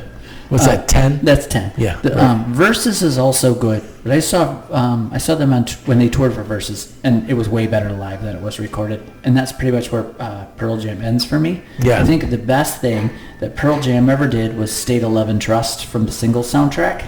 Okay. That song is awesome. Yeah. It's like the Foo Fighters. I think the greatest thing that the Foo Fighters ever did is Monkey Wrench. I don't think they'll ever top that. Right. That's just me. There's 1,000 people out there Did listening you to your see podcast going, no. I think it was on HBO where the Foo Fighters would go to a different town and write a song. Yes. What a terrific, and the Chicago song was great with they were talking about Chicago Fire and stuff like that. But it almost, when I watched it, I'm like, it's really that easy just to write a song? No. Right, like it can't, but they made it look super easy. You know what's funny too is recently I was teaching a guitar lesson, and I don't know exactly who the artist is, but it's a country artist. And I use YouTube a lot when I'm teaching, so I put the video on, I'm playing along with it, and the video is him in the studio, and it's like the studio is beautiful, it's like hardwood everywhere, and like, super clean.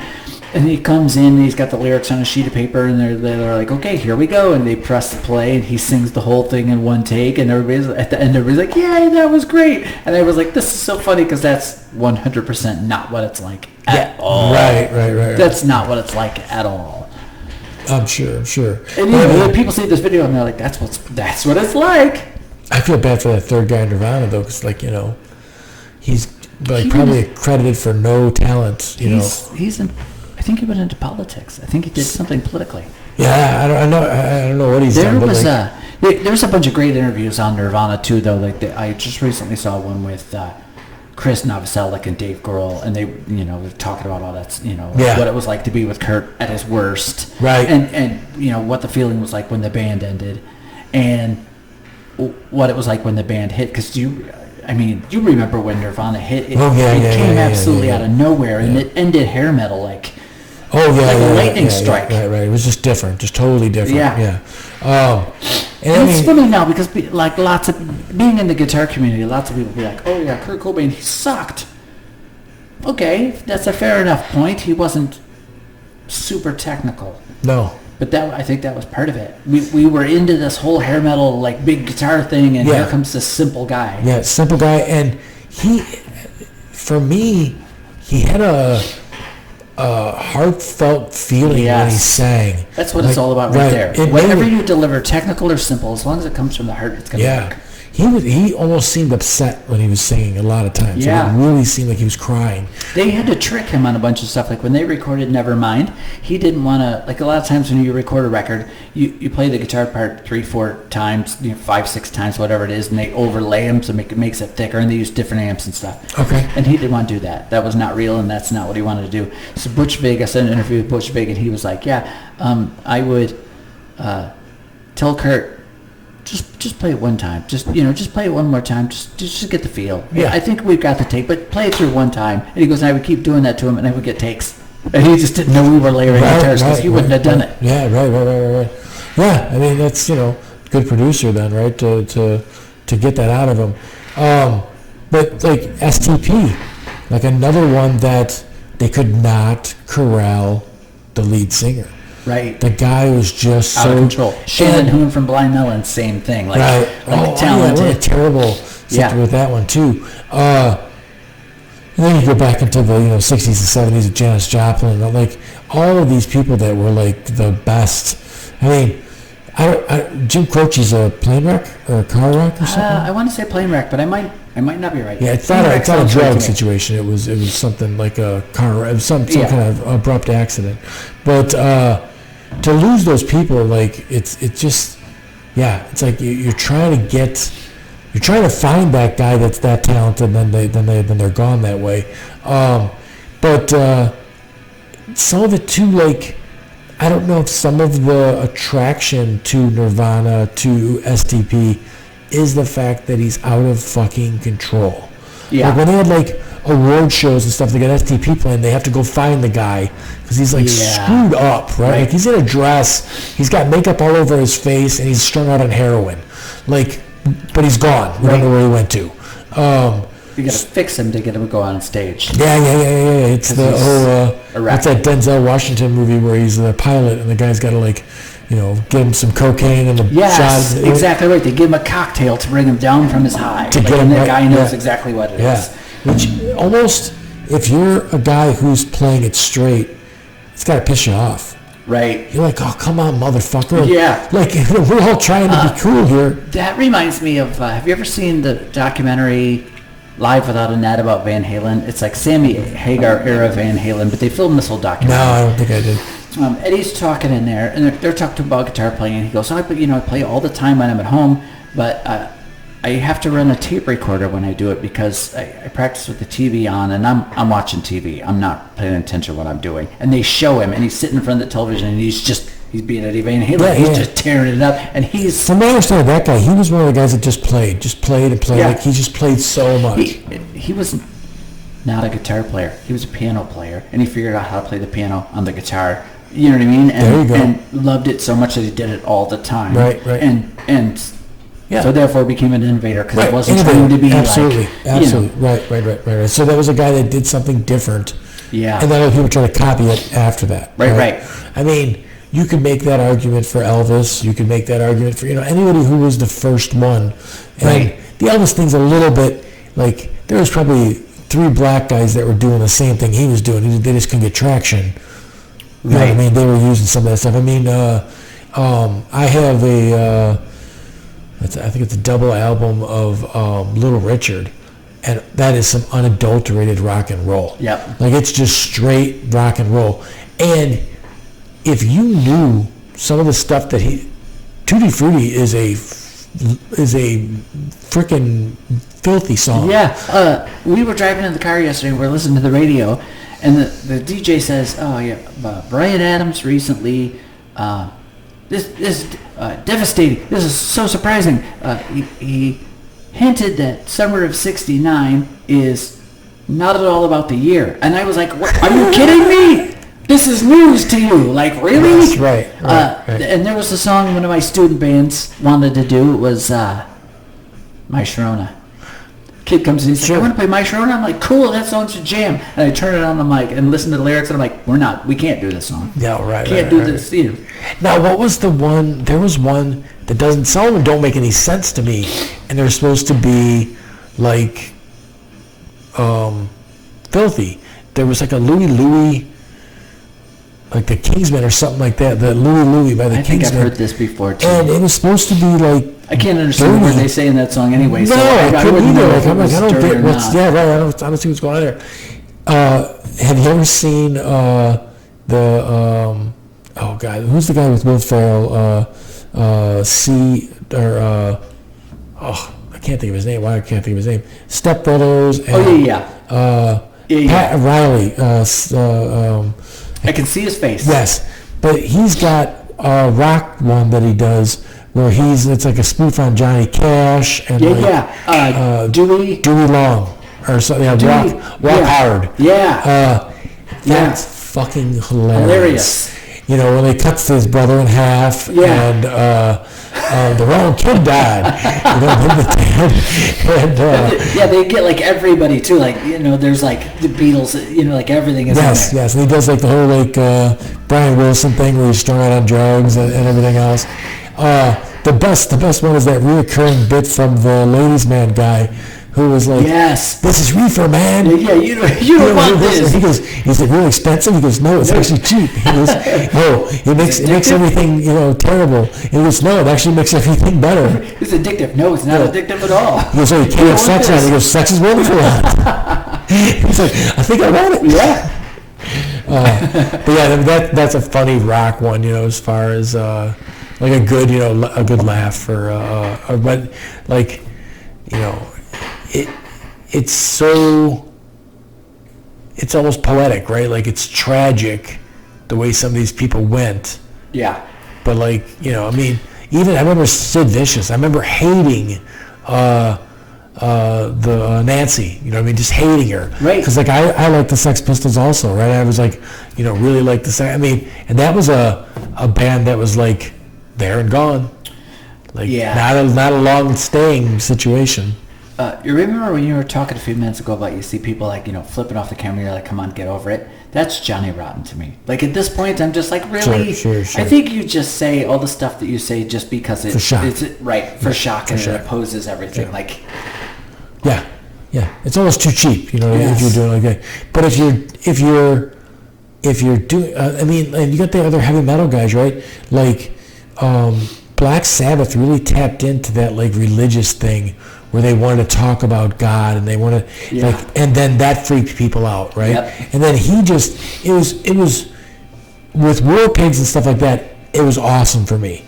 In the end, when it was like Howl at the Moon, it was just you're just trying to tap into that same thing some more. Right. It just got cheesy, you know what I mean, towards the end. But that generals gathered in their masses and just like witches, just amazing. It's amazing. And it's a political song. Yeah. You know what I mean? Like and it's amazing. And their guitar player has no fingertips.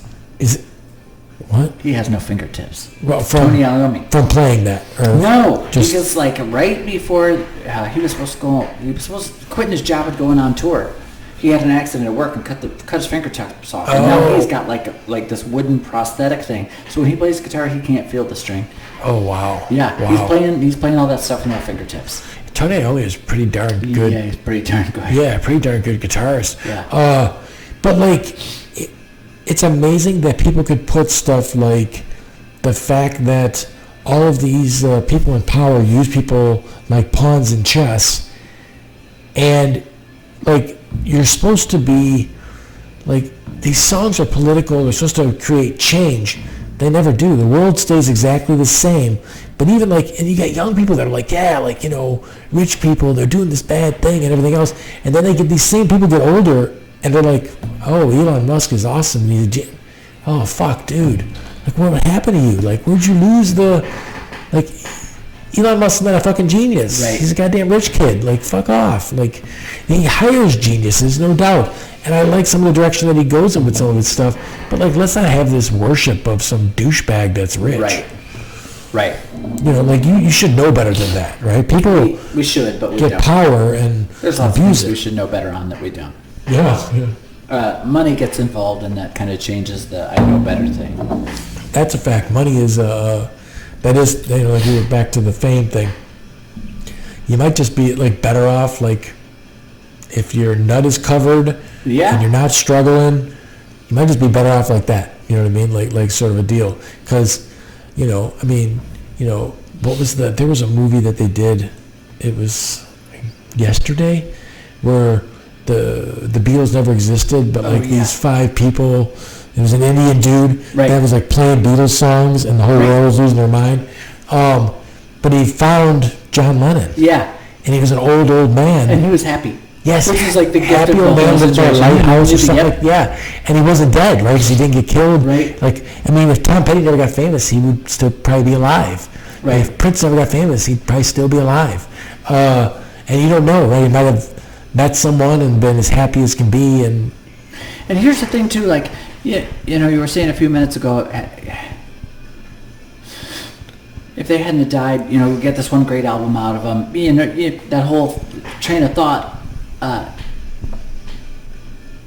If that was a real situation, John Lennon was still alive. It's like living in a little lighthouse house, like writing out those songs, just keeping them to himself. You know what I mean? Because he never got famous, never pursued that. But he still got he still possesses that genius. It's just that the whole world didn't hear it. Yeah, I don't know if the tree falls in the forest and you're not there to hear it. Yeah, right. But if John Lennon's not in that environment, at Abbey Road with Paul. Right. Does it still happen? Because it doesn't, right?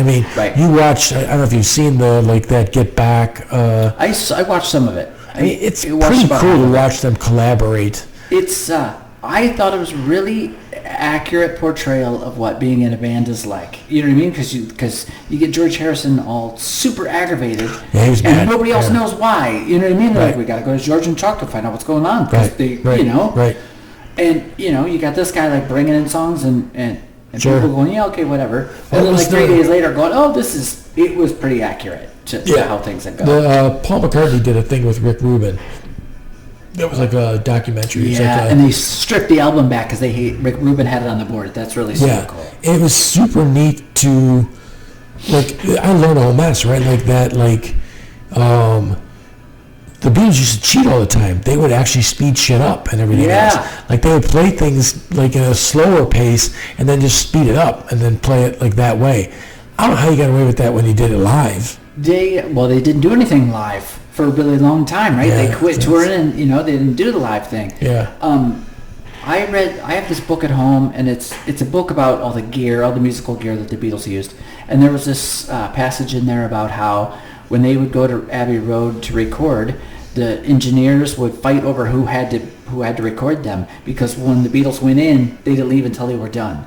So you could be in there 24 hours straight, 48 hours, whatever, like they're working, and they don't take breaks, and they don't go home.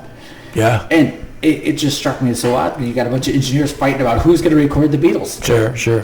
I mean, if for me, like, I've always been more Rolling Stone than Beatles.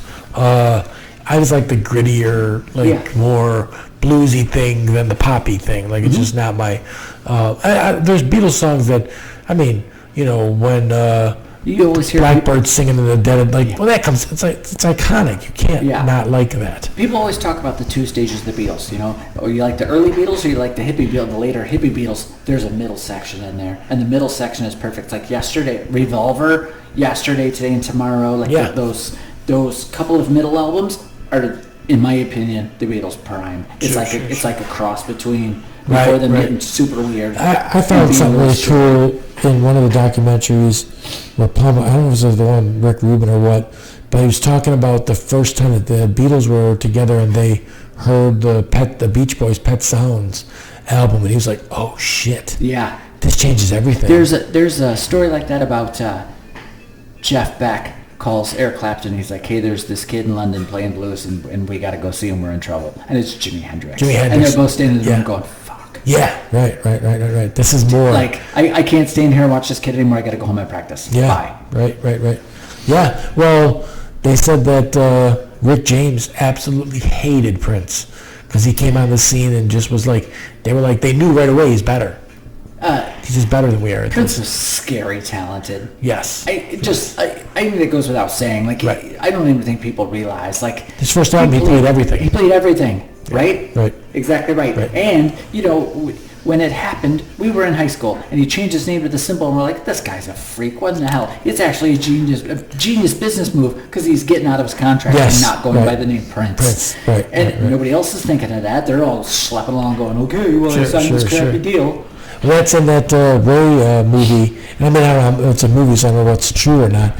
But, he's like, go get me an old Johnny girl, and I'll handle the other girls' chorus parts. And he did the girls singing parts of the song. He just pitched his voice different and made it like, are you kidding me? It's I was like that scene in the Queen movie too, where they do Bohemian Rhapsody, and the label's like, nobody's going to listen to this. Nobody wants it. It's just 8-minute song. That's a tongue-in-cheek situation, too, because Mike Myers is... it's genius. No teenager is going to bang their head in their car to this, and it's like, that's right back to Wayne's World. It's super awesome. No, it is. I mean, it's so different now, too. Like, I remember growing up, and I obviously grew up in the 80s, and the music then, there was stuff that, I love now. I absolutely cannot hear Eddie Grant's Electric Avenue and not be super excited that it's on the radio. Right. Like Friday night, we had Friday night videos, and we had MTV, and they actually showed videos. You know what I mean? And so that made the songs even bigger. Right. You remember how big The Reflex was by Duran Duran? That one of the Friday night videos sings every night for 6 months in a row. Sure. But I mean, everything from that time period with who was Don Henley was doing Dirty Laundry and stuff like that, and then Mike Campbell from Tom Petty and the Heartbreakers wrote Boys of Summer. Oh, really? Yeah. So the Deadhead Sticker on a Cadillac and all that stuff is all, I didn't know that. Yeah, wow. But Devo with Whip It and stuff like that. We just saw Devo live a couple years ago. They were absolutely fantastic.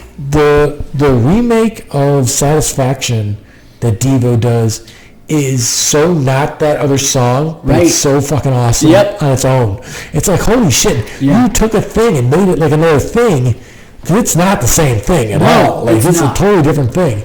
But it's an awesome thing. That's the genius of a great song.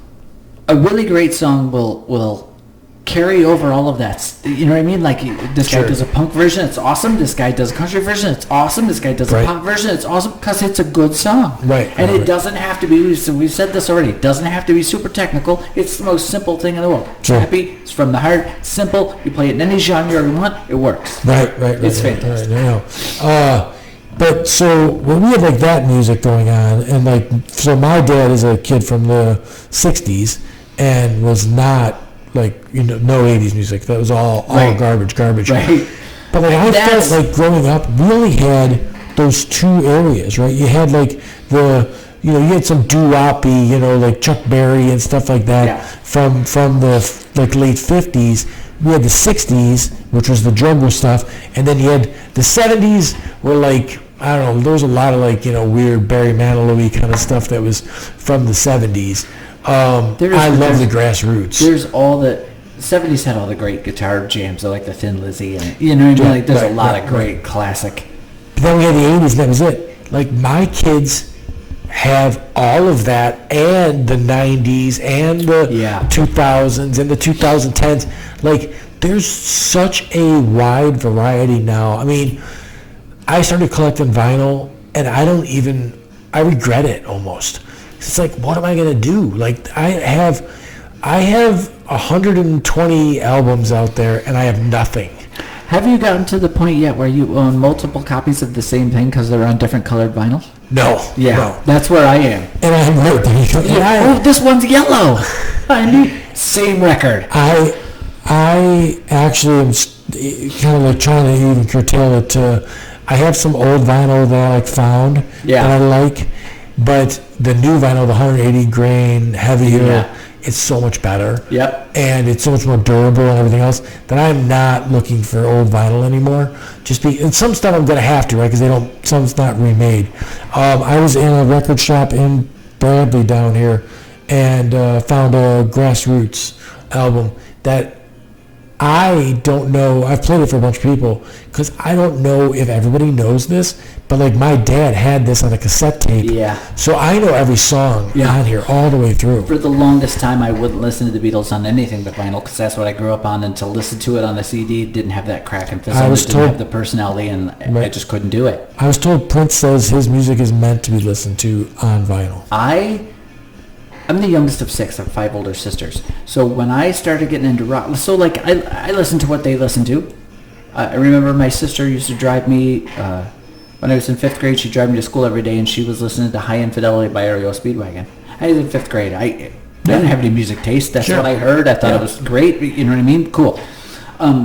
But I was lucky enough to have music like siphoned down to me like that. When I started getting into music, I went downstairs and there was a Foot Locker full of records that they had left behind or whatever. And I remember a buddy of mine saying, "You have Slow Hand on vinyl?" And I was like, "Yeah, it's an original copy. I don't know. Somebody left it here." That's great. Luck. It's lucky is what it is. So like my parents had a decent vinyl collection when I was a kid. I have no idea like where it went or what happened to it or any of that stuff. But mine was Star Wars figures. We didn't value it. We sold it at garage sales, Right. My stuff is all just stuff that I bought. There's nothing from my past in there. And then, I want to say the bulk of what I had music-wise was on CD. Yeah. And they say like quality. I remember switching from cassette tapes to CD. Yep. And I remember thinking how wonderful the CD was too. Yeah. And now you look back on it, it sounds like compressed bullshit. But I remember listening to things on tape and then going to CD and going, I never heard that kick drum part before because you couldn't hear it on tape. Yeah, I heard that actual CD format is the best format for like hearing everything in there. It's not as warm as vinyl, but I think the worst one is MP3. Yes, MP3 is super compressed. Yeah. I read an article once about formats, and they used John Lennon's Imagine as the example, and they say like, if and this isn't exactly verbatim, I'm paraphrasing a little bit, but they're like, if you listen to Imagine on cassette tape, the focus is the piano. If you listen to it on vinyl, the focus is the voice. If you know what I mean, like the different formats bring out the different things because of the way it's produced and mastered for that I can see that. Who's the? It's just that the vinyl. Neil Young. Yeah, Neil Young. Terrific. I mean, awesome songs. Another political one where if like you listen to, Four Dead in Ohio, it's about a thing that happened. It's a really good thing. Yeah. But he had a device that he was actually trying to promote that was not, it just couldn't catch on because it's not easy, but it was not compressed. It was a MP3 player, but not MP3s. Right. And no one wanted it. No one wanted it. Right, because you couldn't store as much. It's like Beta. It was a superior machine, but nobody wanted it. Right. We all wanted VHS. It was inferior in the fact that you couldn't, it wasn't inferior really in any way. It was inferior in the fact that you couldn't put as much on it. Right. Because it was not compressed, you know what I mean? So that's an interesting concept too in music too, is the great records we've gotten over the years, all the great records we've gotten over the years may have been something different if you had more room on the record. Right? You have a certain amount of space, so you've got to cut something. Right. Or you have to shorten something. Like Death in Memphis did a full-length record a couple of years ago. We pressed it on vinyl, and we had to leave 2 songs off, and we had to have a shortened version of something, another song. That's wild. So that it would fit on the vinyl. Right. That's in the Queen movie that they didn't want Bohemian Rhapsody because it was too long. Mm-hmm. And then also the Ray one was like, how the hell are we going to do this? It's 22 minutes long. Right. You got to do a side A, side B thing. But I don't know if it's art like that. I mean, nobody even now does 8-minute songs. Right. That's. But I remember the first time I heard it was on vinyl, the Iron Butterfly. Yeah. And Gata Davida. Mm-hmm. Like the drum that was going on there was like, oh, this is like primal. It's like, this is really wild. And that was supposed to be, at least from my father, like the first like metal, like heavy metal type band. And again, not heavy. No, not heavy. We thought that stuff back then was just. It just sounded like. We thought that was the heaviest thing in the world. Yes, but it didn't sound to me like when I listened to. I was already listening to Led Zeppelin and Black Sabbath. So when they got it, it sounded like Jefferson Airplane. Yeah. It sounded like like some like hippie rock kind of stuff. I remember when I was about 20, I worked at a gas station in Joliet, and the mechanic and I were sitting in the cashier's booth listening to the radio one night, just shooting the breeze. And I said to him, I hate Zeppelin. God, I hate Zeppelin. And he's like, how can you hate that? It's so great. And I'm like, I hate that. Again, I'm a punk rocker. I'm not supposed to like anything that's a punk rock. Yeah. So listen to the radio, and a few minutes later, the song comes on. I'm like, oh, I love this song. What is this? And he goes, this is Misty Mountain Hop, and it's Zeppelin. And I was like, oh, yeah. Maybe not so bad. Yeah, right. Well, and I had that too when I was younger. Like you get those things that you're not supposed to like. Right. I wanted to be the punk rock guy, so it was always going to be the punk rock stuff. And if it wasn't punk, it was shit. But then I think I just got older, and I'm like, like weird shit that like I said, like I'm not a big Sinatra guy, but Dean Martin I absolutely love. Like there's all kinds of Louis Primo I love too. Yeah. Like Just a Gigolo and all that. I was like, those are great. Years after high school, I was working in the printing industry, and I was a punk rocker. And we were staying around the office one day, and somebody said something about Nugent, and I started talking, and they were all like, you know who Ted Nugent is? And I was like, listen, just because I'm the punk rock kid doesn't mean I don't know, Sure. There's other stuff in the world. Yeah, absolutely. But there is like so much stuff that the only thing that I can't do is the new country. I can't do that country pop thing, and it's not because it doesn't sound good, because there's some catchy shit that they're doing. It's just so formulaic. It's super watered down, super it's poppy. A trick. It's a trick. It isn't country either. It's really light rock. Yeah. I tend to have a problem with artists who obtain the success. There's something to having a talent and being able to sing, but a lot of those country guys, they're hiring songwriters. Mm-hmm. I tend to have the soft spot for the guys who are writing their own songs. I do too, but then I'm torn there because, like, if I'm in the right mood, I love me some Elvis. Sure. And he didn't write shit. This is true. And Johnny Cash didn't write a lot of his stuff either. Dean Martin didn't write anything. He was a singers and standards guy, right? Like he was singing. All those people sung all the same songs. Right. It's whoever caught on with. So like even, and there was weird times where like Dean Martin had a song in the 60s with Everybody Loves Somebody Sometime, which pushed the Beatles off the charts at that time because it just became so popular. Yeah. But again, he didn't write any of that. He just was a frontman, or like, he was a personality that people loved and they had him sing the song. I agree with you 100%. The guy who writes it, and as far as like Jack White's concerned, I don't think there's much that he does that's not his stuff. Right. Like he comes up with some like interesting shit for sure. And like not really a musician. Not a musician in the sense where he was like, guitar player and wanted to make it famous, and you know what I mean, like really, Yeah. He got a guitar and he started writing some songs, and it worked out for him. And like The Edge was a similar situation, right? Not like a really formally, like he kind of U2's a weird band, right? I have a big problem with U2. Right. Well, my problem with U2 is that they went from this like sort of punk thing to like this techno weird. Like, what are you doing? I wonder how any band. Pride in the Name of Love is on my personal list of songs I wish I would have written, because it's so fantastic. Yes, their early stuff is so great, right. And then like. And they came from it, like it was real. It was real for them too. They came from that like IRA, like turmoil.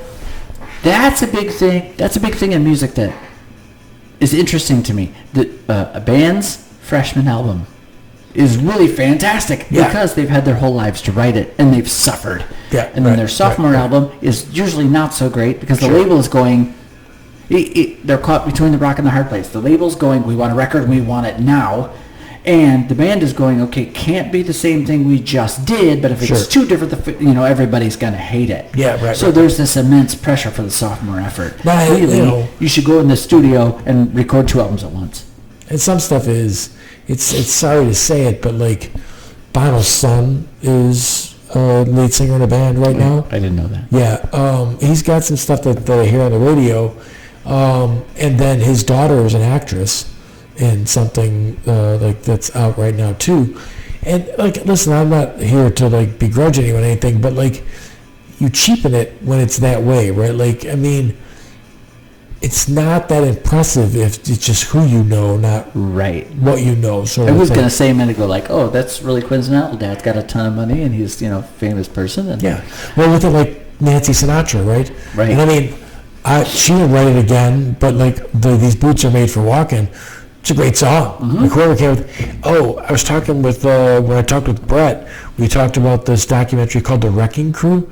I don't know if you ever saw that or not. I don't think I saw that. Oh, it's this LA studio band players. Oh yeah. That came up with all kinds of riffs, like monkey songs and like stuff like that.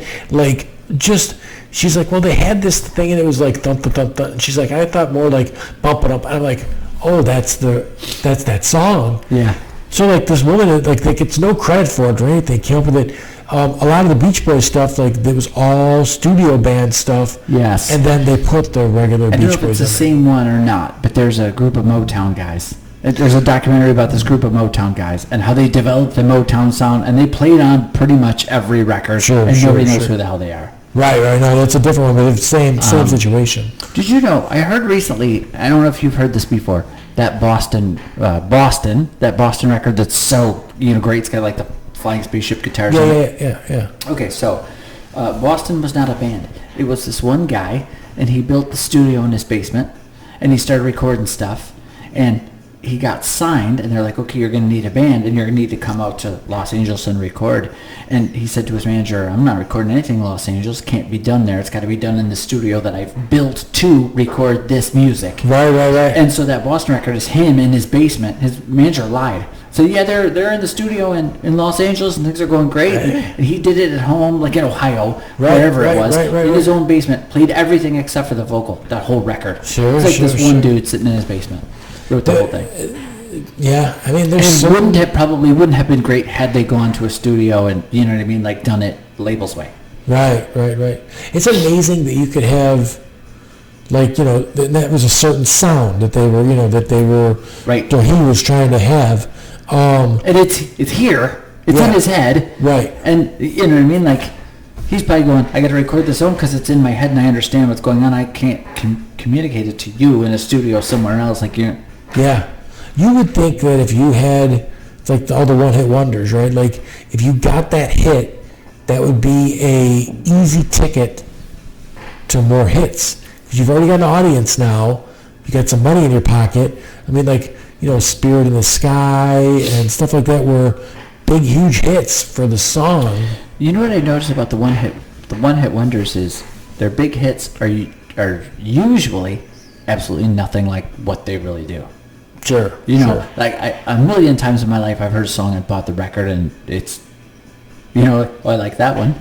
Yeah, the rest of it's totally, what I mean? It's like some weird offbeat fluke. And you would think you could look at that and go, okay, this is what I've got to do. But you end up writing the same song over and over again and it doesn't hit. Yeah. Well, there was that Portrait of a Man had that Feel It Still song that was like on the top of the charts for the longest time.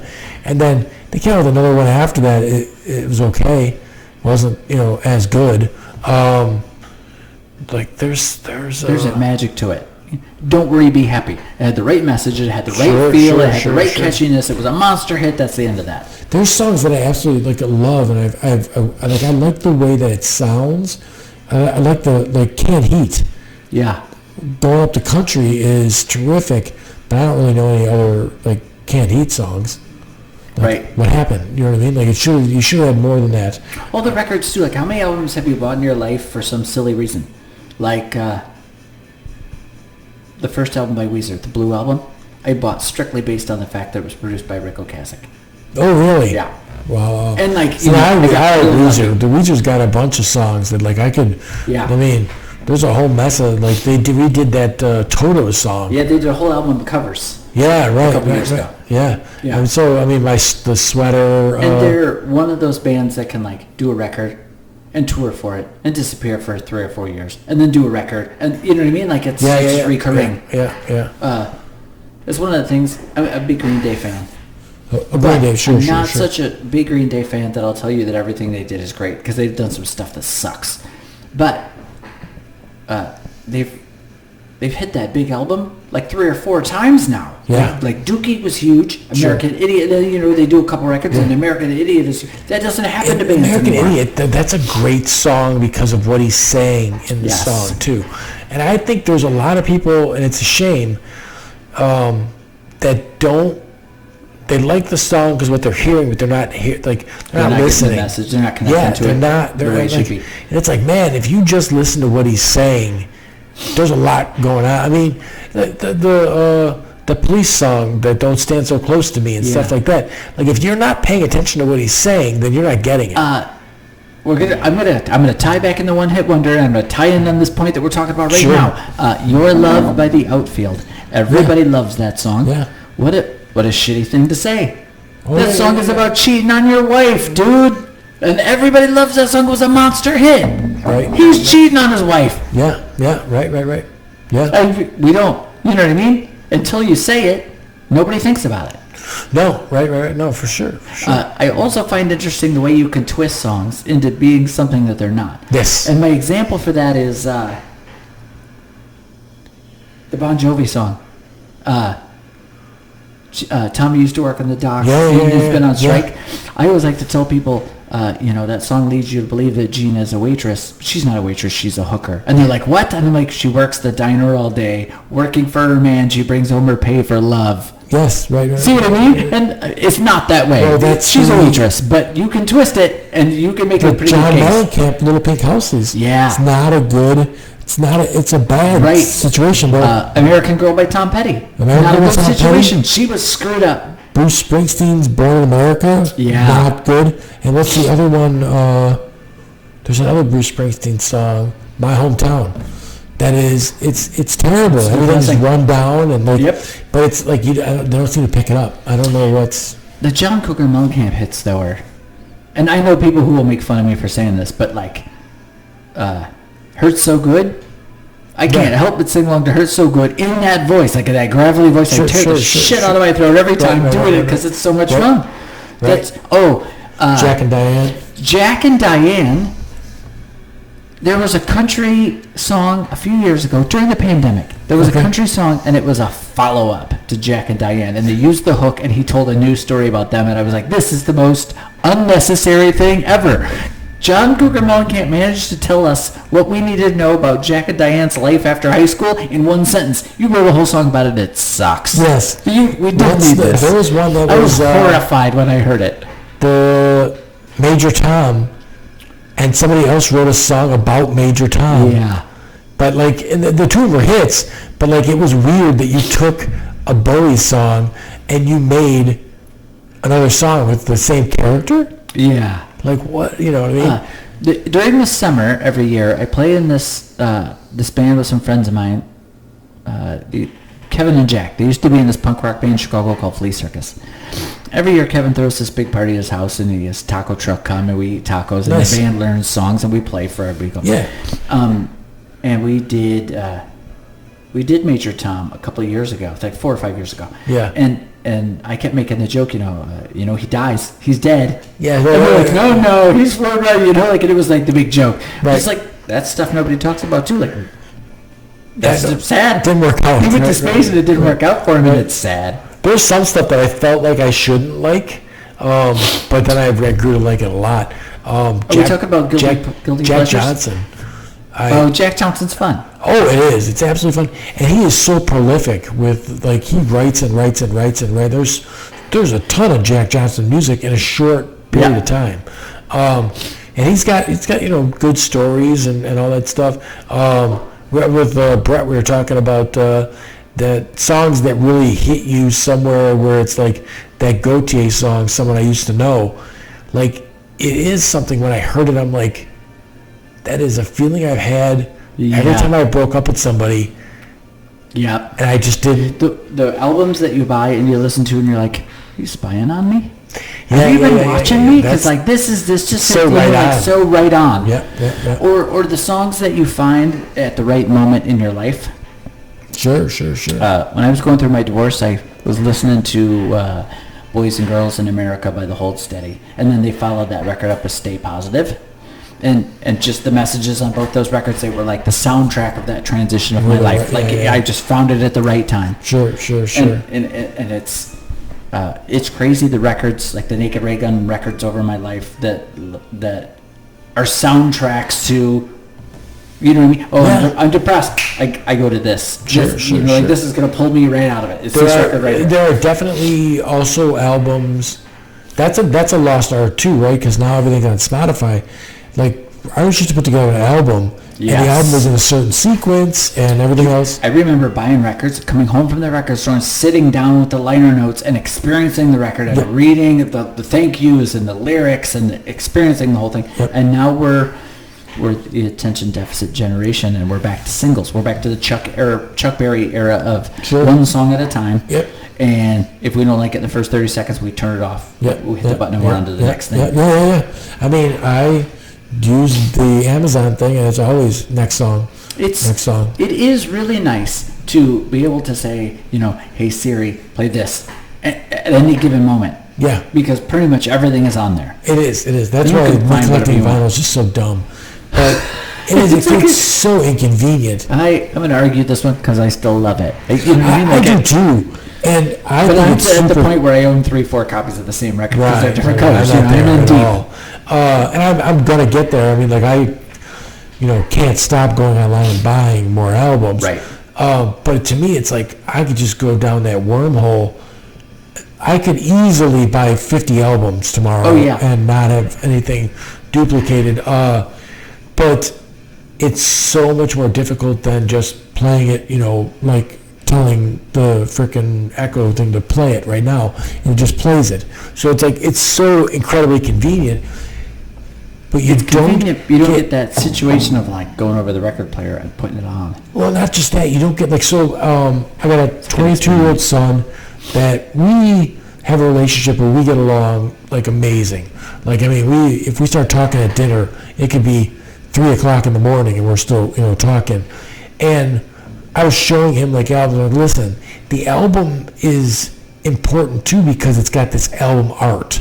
it's got like all this cool shit in there. Yeah. And it has everything to do with the thing. Like if you look at some of this stuff, like what was Janis Joplin and the Holding Company? What was she was with some band at one time, and they had, like, if you open up the album, all these crazy comics and all this other crazy shit in there. Do you remember the ELO? There was a ELO album that came with, like, the cover was like this big tower and like a spaceship crashing into it, and inside was a cardboard thing, and you made the the insert came in there, you could build that tower, and I was like, how great is that? Yeah, That's fantastic. So that Squaring the Circle documentary that was on Netflix is this Hypnosis outfit who did like Pink Floyd's albums and stuff, and like it was cool to watch because I didn't understand. Like, Wish You Were Here, where the guy's on fire and he's shaking the businessman's hand. Yes. That is all about the record industry. And the fact that this is the businessman and he does not give a shit that you're on fire right now. All the great songs over the years, too, that have been written about that very thing, like the Everclear song, You Make Me Feel Like a Whore, is about their A&R guy. Like, right. What's the Tom Petty one? The A&R man doesn't think he hears a single. Yeah. That's it's the one with Johnny Depp. The Johnny Depp played it in the video. Damn it. It's I know exactly. Had a guitar and taught him some chords. Yep. But Ed had a guitar and taught him some chords. But so there's so much that goes. I mean, music is like, even just with what I have, the 120 albums or what I have, like, you could sit there for 4 days if you played everything that I have and just played it and look through all the album art and everything else. And it's nice when they're remastering this stuff that they're including all of that stuff in there. They're putting everything in there. I just bought, I think it's the 20th. I think it's the 20th anniversary. Couldn't be. Got to be 30th anniversary of Dookie by Green Day. Okay. I bought a box set. Sure. And basically what you get in the box set is like 5 records of Dookie. Right? It's the same cycle. Right. Dookie Live. Yeah. Remastered. Whatever. But one of them is demos. It's like the 4-track demos they did for that record. And like, that's really interesting to me because like Basket Case was monster hit for them, and the demo version of Basket Case is the same music, but all the lyrics are completely different. Oh yeah. And so you hear stuff like that, and you like see the evolution of the song. And then I saw him tell a story about it. He's like, I had those lyrics, and he goes, when I wrote that, I was high, and I thought I had written the greatest song ever. And I went back later and listened to the words, and went, that's not right. That's not it. Yeah, that's not good, right? Yeah. And it's it's just so odd to listen to the demos and hear the differences and the things that got fixed later on. Right. And those lyrics, like the song comes out and you're like, what in the hell is going on? Yeah, it's so different. Yeah. Well, and then influence-wise, they said that Bradley from Sublime, he went and just was playing in the islands. Like, he had no reggae background at all.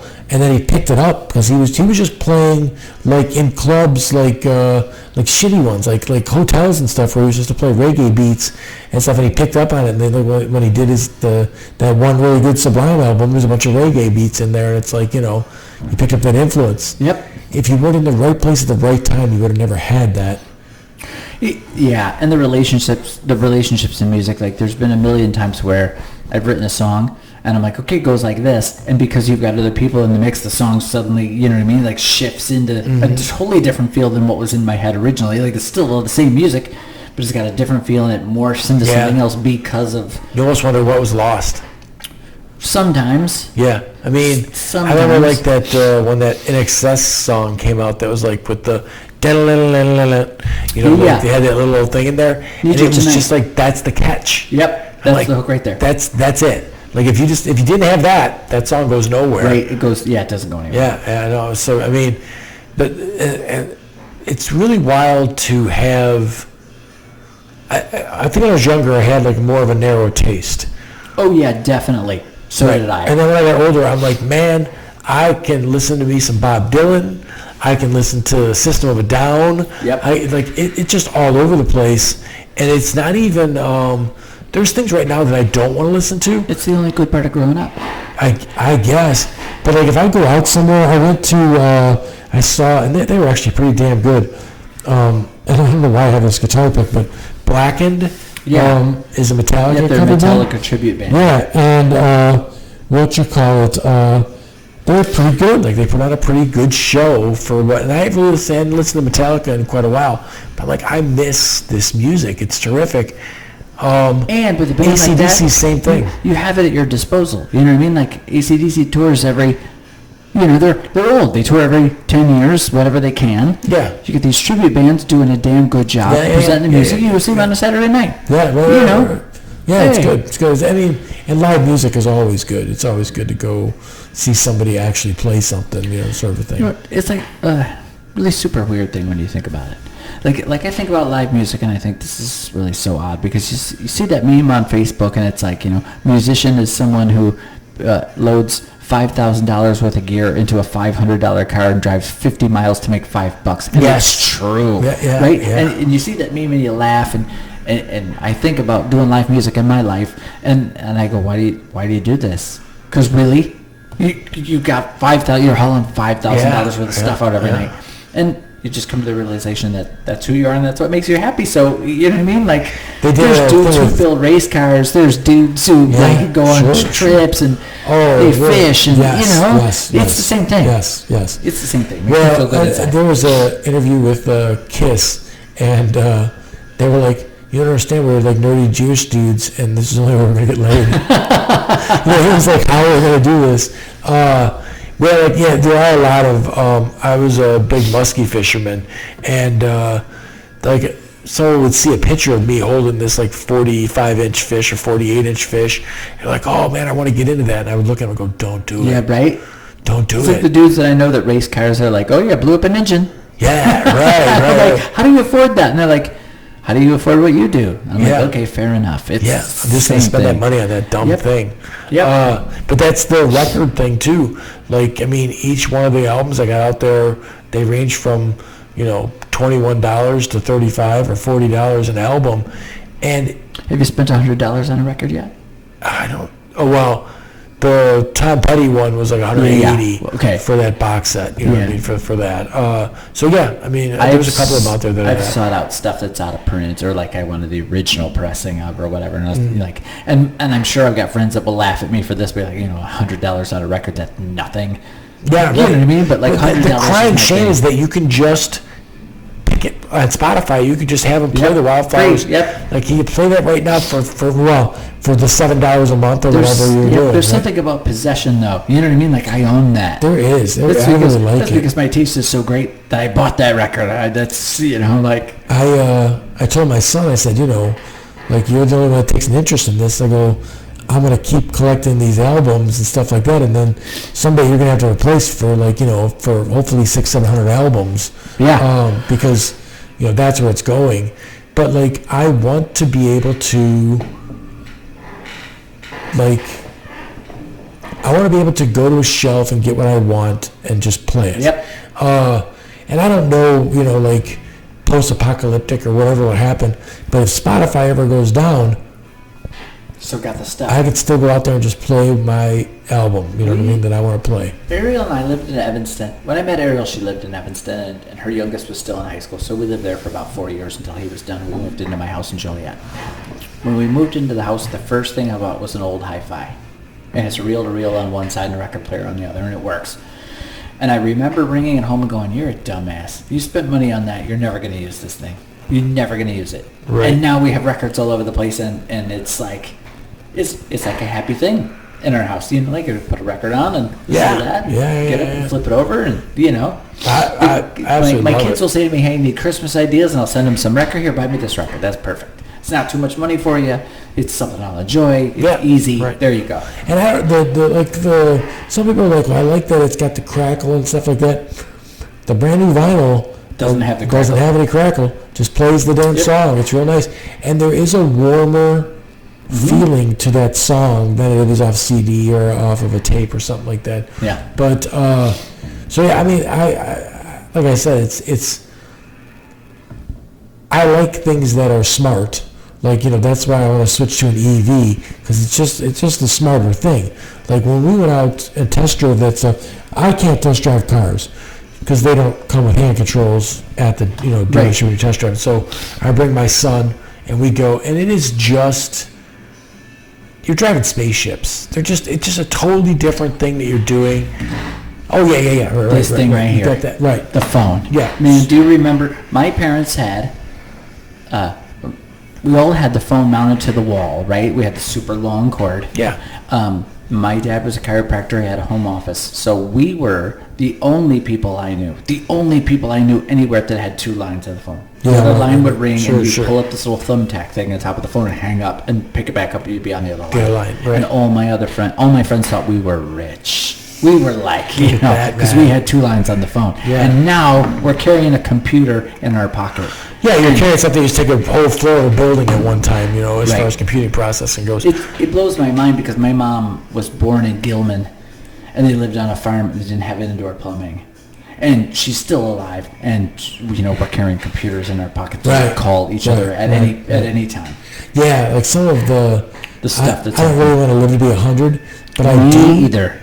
I do only to like what's going to be around. Right. What are they going to be doing? Because this stuff is like when we were little kids, a TV was the thing in the box, like the huge thing. You had to get the big pliers. Cabinet. Yes. Yeah, it was like change the channel on the knob. Your dad would tell you that and turn the channel. Right, but it was that forever. It was that for like 20 years. Yep. Right? It was the same thing. It was a big tube with the glass screen for 20 years. And I remember saying, like, how is this going to change? How is this going to be any different than what it is? Yeah, right. They never even consider the television changing. Like, no. Right now it's a smart TV that's on behind me, and that's YouTube that I just put playing some rock shit because like I figured if we're gonna do a podcast about rock stuff, then it might as well be rock music playing. But at one point, my parents bought a television and it had space phone in it. And you would hook the telephone line up to the television, and you'd be watching television, and the phone would ring, and my dad would press a button on the remote, and he would have a phone conversation through the television. It was the most inconvenient thing ever. But man, we thought we were the Jetsons. Yeah, right. Because that was holy crap. I mean, there's certain things that we thought was going to be the thing, right? Like everybody thought that like the fact that you could FaceTime somebody was going to be the way we were going to do phone calls. Nobody wants to do that. Right. And that's another one that went backwards, right? No one wants to do phone calls. Oh, I hate phone calls. Right. Text it to me. Yep. Then I got it written down, like especially work stuff. Yep. I don't want, then I got the address. Don't try to tell me anything. I got everything. Plus I'm working. I can't hold a phone to my ear, or I'm driving or whatever. I can't hold the phone to my ear and try to hear you. Right. But instead of talking, we do it via caveman-y kind of deal that way, which is backwards. But you just wonder where it's going to go from there, right? Because you've got all this stuff. But like I said, the record thing, and like I just watched a movie. It's called Leave the World Behind. It's on Netflix, and it's a thing where all of the technology goes down. Yeah. And in the end, this girl finds a bunker, and it's got a wall that's like 40 feet long, and it's just DVDs. And there's a DVD player there. All the technology was gone, but she now had friends and all the other stuff that was on there on DVD. So I mean, there's something to that too. Having that, the convenience is not everything, right? As far as that goes. I mean, there's a beauty to the crash. It's going to seem like it's the scariest thing ever, but you know what I mean. Like there's some aspect of beauty to it. For me, my life is a series of swings, right? Like during the summer, it's just constantly working. I hardly find the time to have a glass of bourbon. I definitely never smoke any weed in the summertime. I need all of my faculties all the time. Yeah. I got to be super sharp. But then winter comes and it's the opposite. So like I do podcasts and stuff like that because I'm trying to keep my brain busy and everything else. But so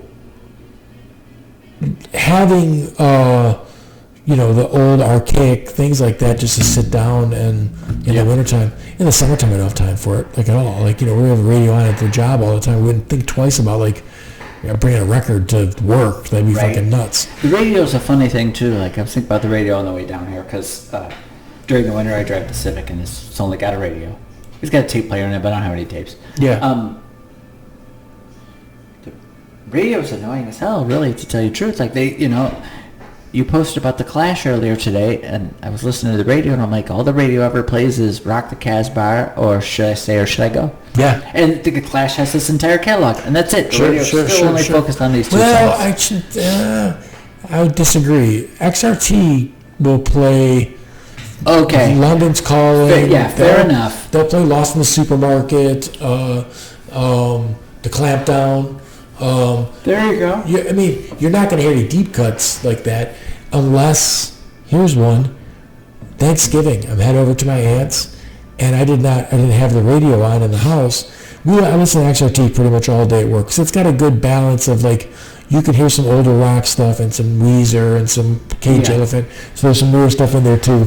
Definitely some Jack Johnson on there. XRT was playing album sides. Oh yeah, that's an awesome thing. And I'm like, that's perfect. They played Violent Femmes album side, and I'm like, I bought the album. I'm like, I got to get that album because it's got everything that I want. Like on one side of an album. That's one of those records that I've had to buy 5 or 6 copies of because everybody steals it from you. You know what I mean? Really? Like you put it on and they realize how good it is, and your copy disappears, and so you have to buy another one. Another one like that is the Bryan Adams record with Summer of '69 on it, Reckless. Yeah. That's like since I was a teenager. Just a bunch of hits. It's just been a bunch of hits, and I've owned a million copies of that. Purple Rain from Purple Rain. Prince. It's like, oh wow, that's another one. And I was saying this to Brett, I'm like, I don't know if it's because they're all in the movie and you heard them so many times, because like, getting airplay is something with a song, right? Like you could have a great song, if no one ever hears it, it's the tree that falls in the woods. It could have been the biggest hit in the world, but it didn't get circulated, so you don't know. It's the same with finding a really good movie that like nobody cared about. Right. I mean, there's some ones that are shit that all of a sudden people care about. I mean, The Highlander is not a good movie, but it was not a movie that did good at the box office. But once it went into DVD or cassettes or beta, like a cult classic. Yeah, it became the thing that everyone's like, "Did you see The Highlander? Oh my God!" And like all us nutty kids watch that. But there's a lot of music that I think falls in between and you don't hear it.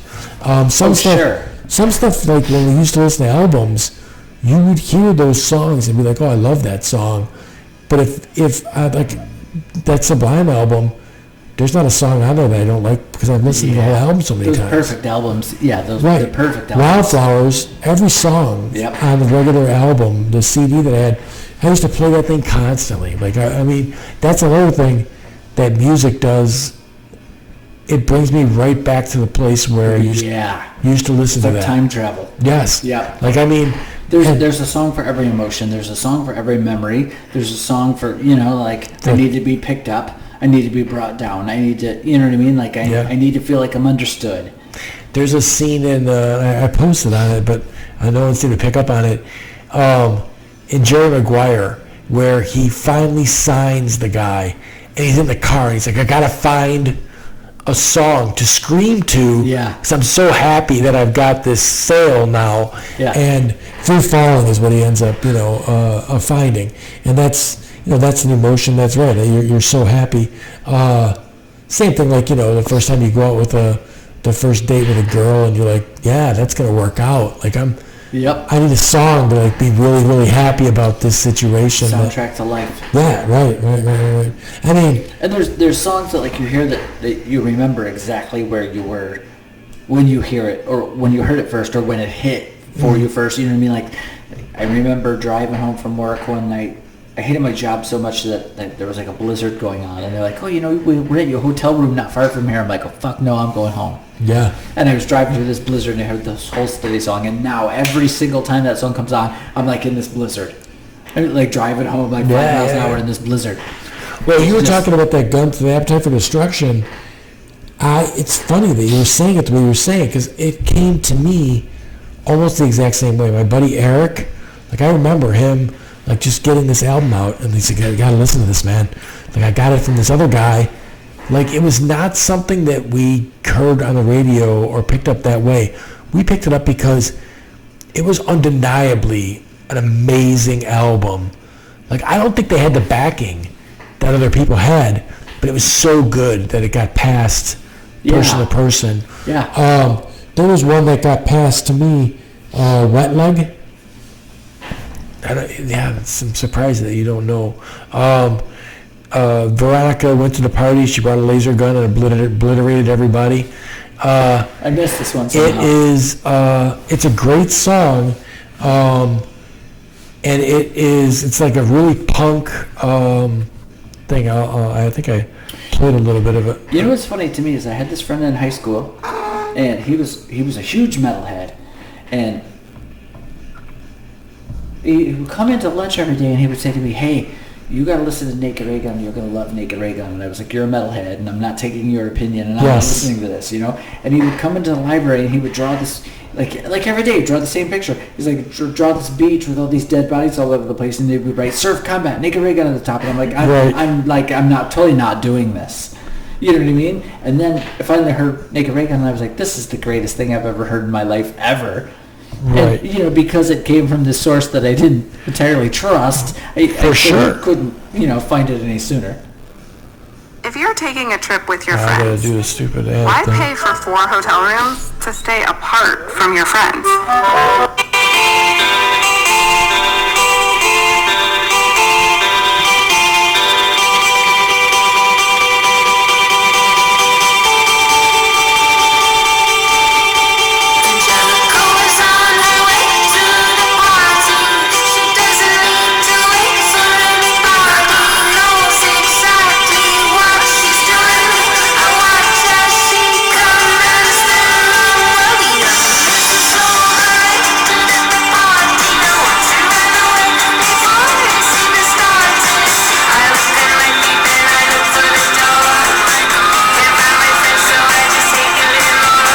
I've never heard this in my entire life. That's funny. The lyrics are terrific because Angelica brings the ray gun to the party. She obliterates everybody.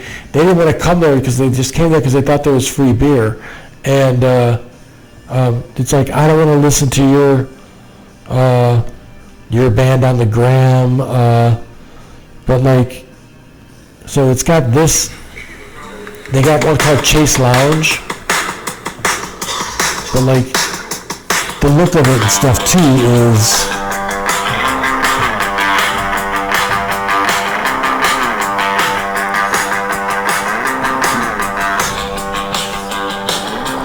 just punk chick. It's kind of reminds me of the Breeders. Yes. It's got the same look as the Breeders. You know what I mean? Like Cannonball. Yeah. Right. She's got the big D. There you go. Yeah, I mean, so like it's also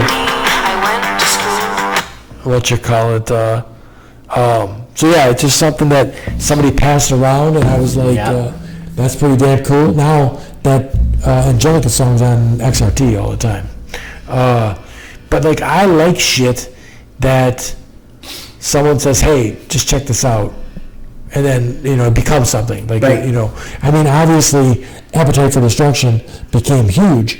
But like I said, my favorite song was Mr. Brownstone on there. I think that's the name. I like those bands like that can write songs and they can be honest about what's what I mean. Like I'm listening to this guy named Frank Turner a lot lately. Yeah, he's an English guy, and he was in this punk band, and they broke up, and he started doing shows, acoustic shows. Yeah, which is like the hardest road in the world. Like you're in the punk scene, you're playing acoustic shows. Everybody's like, "Yeah, I don't want to see this," but he had his addictions. And he doesn't hide from it, and he doesn't lie about it. Like he's got a song that starts right out, and he's like, "I sure do miss cocaine." You know what I mean? Like there's no pulling any punches. I did not realize till recently that there is a folk punk genre. Yes, there's a folk punk is a thing. Isn't that odd? So I bought London Calling. Gotta be the hardest road to make. You know what I mean? Like you were opening for a punk band, and some guy walks out with acoustic guitar. Yes. Hey, everybody's going. I'm going to the bar. I'll be back in half an hour. I bought London's Calling, and the wrong album showed up. It was AJJ. Everything is disposable. Yeah. And it is. I was like, all right, I got this album. The album cover is pretty cool. It's like a alien dude and a bunch of garbage and like, everything's disposable. I get it. I'm an environmentalist. Like, maybe. So like, maybe I'll just keep it. Whatever. I'll buy London Calling again. My problem was, it was $36 for London Calling, and this was probably like a $14 album. Right. So I don't want to do that. Right. But so I pulled it up on YouTube and like listened to the album. It's horrible. It's horrible. It's really bad. He's singing about stuff that I like. Like, I like the things he's saying. He's just a terrible vocalist. The problem with folk is that they have their vocal lines have a tendency to just wander, and it doesn't resolve itself. You know what I mean? Like it's right, and it's right. at times difficult to connect to. You know what I mean? So yeah, it made it to Coles. Yeah. So I could send it back, but I didn't even realize, like I said, that was a thing. Like, I'm like, how could these two things? And that's another one, like Oh Brother, Where Art Thou? Oh my God, what a great soundtrack. How about it? Now, this is two guys that, if you would have saw us in high school, could you There's picture no way us? we would have touched that with a 10-foot pole. Hell no, I'm not listening to that. This sucks. I mean, and the whole record is just absolutely brilliant. Yes. Big Rock Candy Mountain. Yes. Like those songs that people have done 100 versions of. You know what I mean? You hear it the first time and you're like, oh my God, the cigarette trees. I love this. Yes. And if you listen to it, you're like... And I'm not a religious guy, but they're singing about, like... legs I'll be somewhere working for my Lord, and it's just performed in such a way that you're like, I love this, love every minute of it. I just taught one of my students Man of Constant Sorrow on the guitar, and it that's refreshing to me too, because you play rock guitar all the time and you pick up the tricks and you go, okay, this goes like this. Yeah. And then Man of Constant Sorrow comes along and you're like, oh, this is something totally different. This is really fun. Yeah, you know what I mean? Right. And that's one of the great things about teaching too, is you teach something like that, and it's so different, and the technique is so different that you watch your student take that, right, and incorporate it into something. Yeah, we should talk more about that though. So how does my buddy Tom, he lives at Tinley Park. He goes to School of Rock, which is obviously, competition as far as... School of Rock is Satan to me, but okay. Right, it's good that he's learning, but they're obviously Satan. Yes.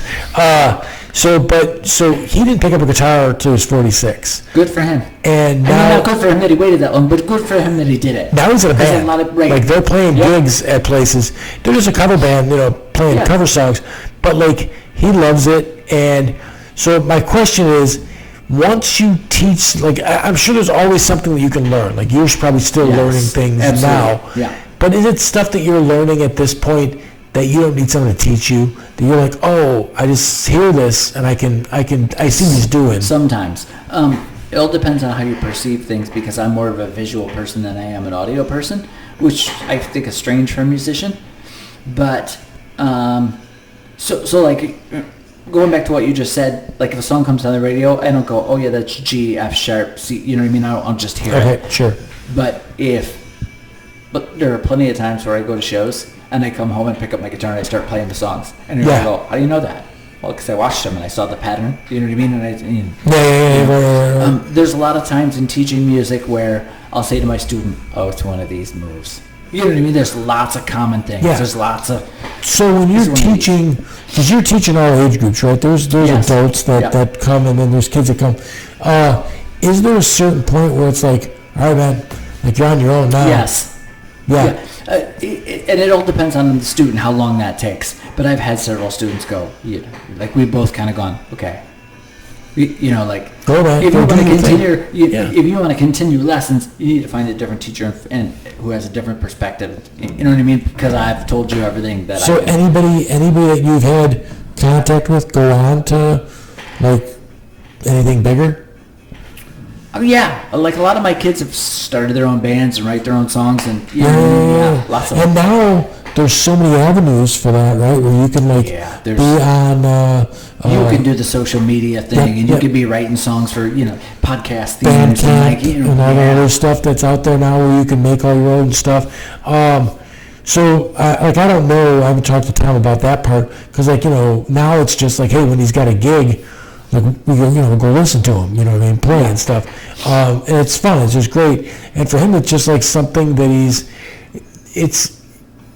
Tom's a great guy. It's more people should be like that, where like they, like with their spare time, all they're doing is like scrolling Facebook or shit. I can't really blame people for that. It's hard. I don't either, but like find something to do with yourself. Yeah. Like, I have a problem with the people who say to me, I always want to learn the guitar, but it's too late now. Well, shit, it's too late now. What are you talking about? Yeah, right. I have a student who's 80 years old. The guy's he's got dementia.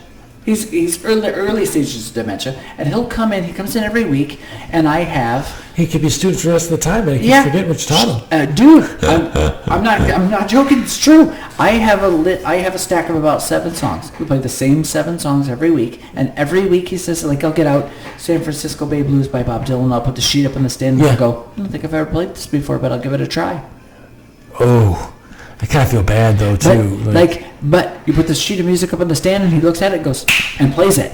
Muscle memory. Yeah. Like he's been doing it his whole life. He's been doing it. You know what I mean? So there's no such thing as too late. Honestly, with the dementia thing, that's got to be an aid to prolonging that. I think so too, because it stimulates the brain. Right. You know what I mean? Like and your muscles take over. In the wintertime, I do Duolingo for German. Yeah. And I definitely feel like my brain works better when I'm doing that second language, like all the time. Because it's for sure something that if you catch me in March, I can speak German way better than if you catch me in December. Right. Because I hadn't done it in a couple months now, a few months now. That's one of the things I do in my lessons. Like, I have a girl who comes on Tuesday nights, and she's working on Crazy Train. And she came in last night for her lesson, and I flipped the book back 10 pages, and I said, let's do, whatever this is. Yeah. She's like, oh my God, I haven't played this in forever. I don't. And I'm like, let's give it a shot. Right. And your muscle memory takes over, and it comes, sometimes you got to play it twice. So this is unrelated to that sort of? Then I don't want to talk about it. I'm going to talk about it then if it's unrelated. No. Tom, that buddy of mine, was a school teacher in a middle school, and one of the students there, like a janitor or somebody, like taught him to play guitar. Yeah. He was playing in the halftime show on the Super Bowl. Like, crazy, right? Like, to see that. So, like, totally cool. To me, it blows me away. I coach kids for wrestling, and there were kids, I don't know if I believe in talent as much as I believe in just working at something and getting it. There were kids that were for sure naturals, and there were also kids, like, I had 2 guys that I coached, and I'm like, both these kids are going to be very good. Now, both of these kids are still wrestling, but one kid is in a stratosphere, like, way beyond. But at one point, they were right there with each other, and I watched what went on, and it was like every break that could happen happened for the one guy, but the breaks didn't, and they would wrestle each other, and it was tight. I would take the one kid to a tournament, he would find every hammer at the tournament and get beat. This other guy here would go there and just beat everybody. And then his confidence soared, he stayed in the practice room more, he decided to cut more weight, do more, and he's like, going to be a 4-time state champion. He's going to be one of the best guys that ever come out of Illinois, and that's saying a lot because Midwest is where wrestling's at. Actually, John Irving movie, they're from the East Coast, and he addresses that. He goes, we're going to take a ride to the Midwest, and you're going to get killed. They're going to beat you because it's going to be different. So I don't know, like, in what you do, like, I see these, YouTube clips and TikToks and stuff now with some, like, 6-year-old kid, and he's on the drums, and it's like, oh my God, look at this kid. He's like playing John Bonham. That's a pretty rare thing. I mean, you see a lot of clips of it. There aren't a lot of kids who are, those kids are like prodigies. Yeah. Because most kids learn like every kid does. Yeah. But can another kid work himself to that? Sure. You know what I'm saying? Like, if he just decided, I'm going to be a drum player, I'm going to do this. Yes. Like, he could just get there, right? Sure. Okay. I don't know if it had to be. I'm guessing maybe blues guitar or something like that might have a little something you got to have that's different than. I don't think so. I think it's all about what you're interested in, how much time and effort you're willing to put into it. Yeah. That's beautiful, though. That's the perfect thing. I love that part of it. I have had a bunch of students. In fact, this goes back to what you just asked me. I had a kid once who took guitar lessons from me, and he took for probably 3 or 4 months, and he was doing okay. And I remember thinking to myself, this is probably not going to be a long-lasting thing for this kid. He doesn't, he's not really hitting the way it does for most people. And 5 years later, he came to me, and he's like, okay, you taught me so much. And I'm playing in a band, I'm playing drums, and I'm playing guitar, and I'm doing this, and I'm doing that, and I think you and I was like, I agreed. You're past me. Yeah, right. If you're gonna keep taking lessons, you need a different teacher. It just clicked one day, and he was off to the Sure. And some people like Sam with Brett. I saw a documentary of Billy Joel, and he said he was never formally taught anything. He would just play it by ear. Yeah. He just somehow a piano made sense to him. Sure. There was a kid who came to us for piano lessons. His mom wanted him to take lessons because he could play anything he wanted. He would pull shit out of thin air and write it, hear it on the radio, sit down and play it. Couldn't read a single note of music, and it took lessons for a couple of years for that, and never really really clicked with the reading music part of it. He just played it. Yeah. He just played it. Wow, it's almost like you wonder if that's just somebody who, you're supposed to be here.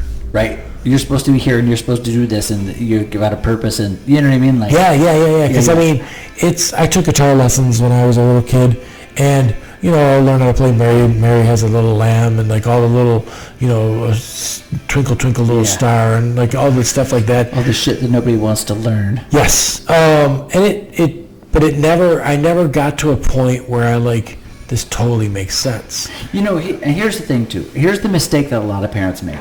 There's this thing in my profession where people say, oh, if you can learn how to play guitar, you should start on an acoustic because it's harder to press the string down. It'll make your fingers stronger. Yeah. This is true. That will happen. Yeah. But when I was 15 and I wanted to learn how to play guitar, I went to my dad, said I want to learn how to play guitar, and he gave me a nylon string classical, and I was like, what the hell is this thing? I want the one that you plug into the big loud box. I want that. Yeah. And so while I had the nylon string classical, I didn't really do much. I played. I was interested, but once I got the electric guitar, you couldn't stop me from playing. It was all the time. It's a totally different animal. That's what was in my mind. Yeah. So, there's teachers who teach out of books. Mel Bay Method 1. Here we go. Jingle Bells. Yeah. I teach Jingle Bells. You know how it goes. I'm going to write it down for you. You're going to be playing the song in 5 minutes, and if you make a mistake, you're going to know because you know how Jingle Bells goes. Yeah, right. That's a fundamental. Yeah. But I want to get through Jingle Bells because I don't want to hear it. You don't want to play it. And what is it you want to play? What is it that you've heard that you're trying to figure out? Right. Let's do that. And how many The problem is you can't start there. See what I mean? I heard Crazy Train on the radio. First lesson, I want to learn that. No, we'll both kill ourselves. Yes, right. But having a guy that's a cool guy like you, being the teacher, has to be helpful, right? That's a big part of it. That's a big, huge part of it. Mr. Cohen, and he was super cool. He was always talking about rock stuff and Genesis and all these bands and stuff like that. And that was caught our attention. Yeah. He could have a conversation with us and we're interested in what he's saying. You could have a conversation with him, and not only that, but when you're a music teacher and some kid comes in and they're super hyped about some song and you haven't heard it, you sit down, you know what I mean? And then they've got somebody who's interested in what they're doing. Yeah. You know what I mean? And they're dying to tell somebody about it. Right. The really other interesting thing about my profession is the trust that they give you. You know what I mean? You end up being a therapist as well. Oh, I'm sure. The kids will come in and tell you all kinds of stuff because they don't have anybody else, Yeah. Well, it's the time spent doing that too, where it is. There's a lot of parents that I feel bad for them because they got it wrong. You give your kid the iPad to shut them up. You whatever you do like that. But with my kids, if we go to a wrestling tournament, it's Sunday morning. We're weighing in minutes 6:37 in the morning. We don't get out of there till 5. I got all day, man. All day. We're going to hang out. We're going to drive there. We're going to drive back. Same thing with fishing. A lot of times it's 3 hours to the lake. Well, you got 3 hours drive back and forth, and we're going to spend 10 hours in a boat together. Yep. You're going to talk. Yeah. Like, that's how we're going to get some more stuff into your head. So, you're getting that, right? Like, you're there with them for this time.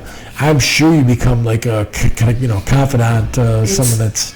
And teaching is a really weird thing to me because, like, I have parents who will say to me, we are so thankful for you and all you've done for him and all you've taught him. And it's always nice to hear. It's very flattering. Yeah. But I'm the kind of teacher who I have a hard time taking credit for it.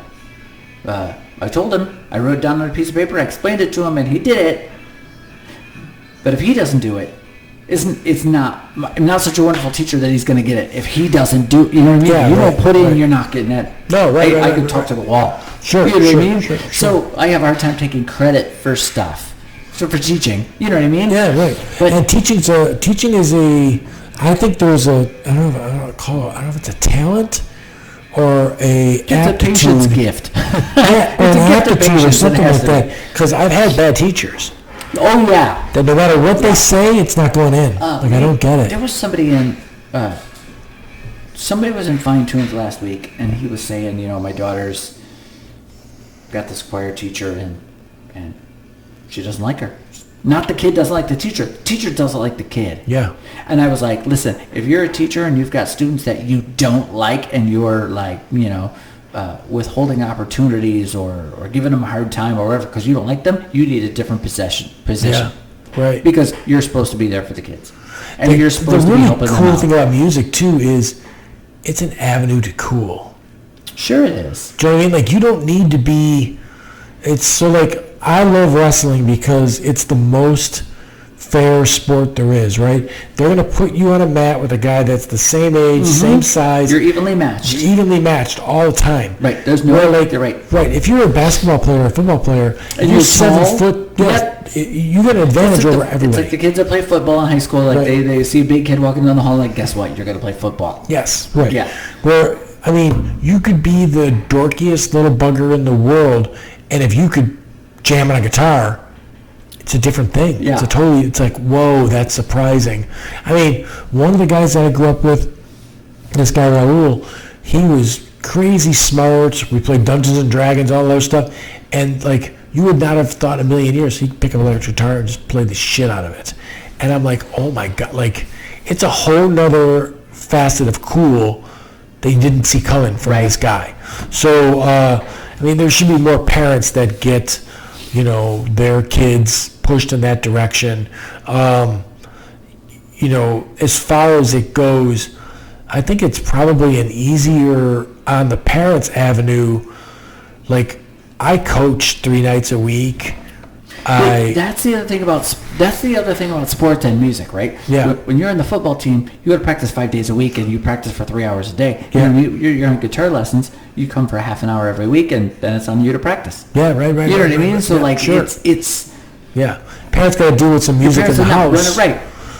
But you'd be surprised how many parents are totally cool with that. You know what I mean? Like, a majority of the parents now are like, it's so cool that he's doing this. You know what I mean? Yeah. Something. All our friends down. Something. Yeah, do something with the kid, right? That's why the pandemic was actually good for us, because we had all of a sudden, first thing, they put us on lockdown, and I didn't have a plan in place. Nobody says to you, hey, what happens if you own a business and they tell you can't go there? You know what I mean? Like, yeah, right.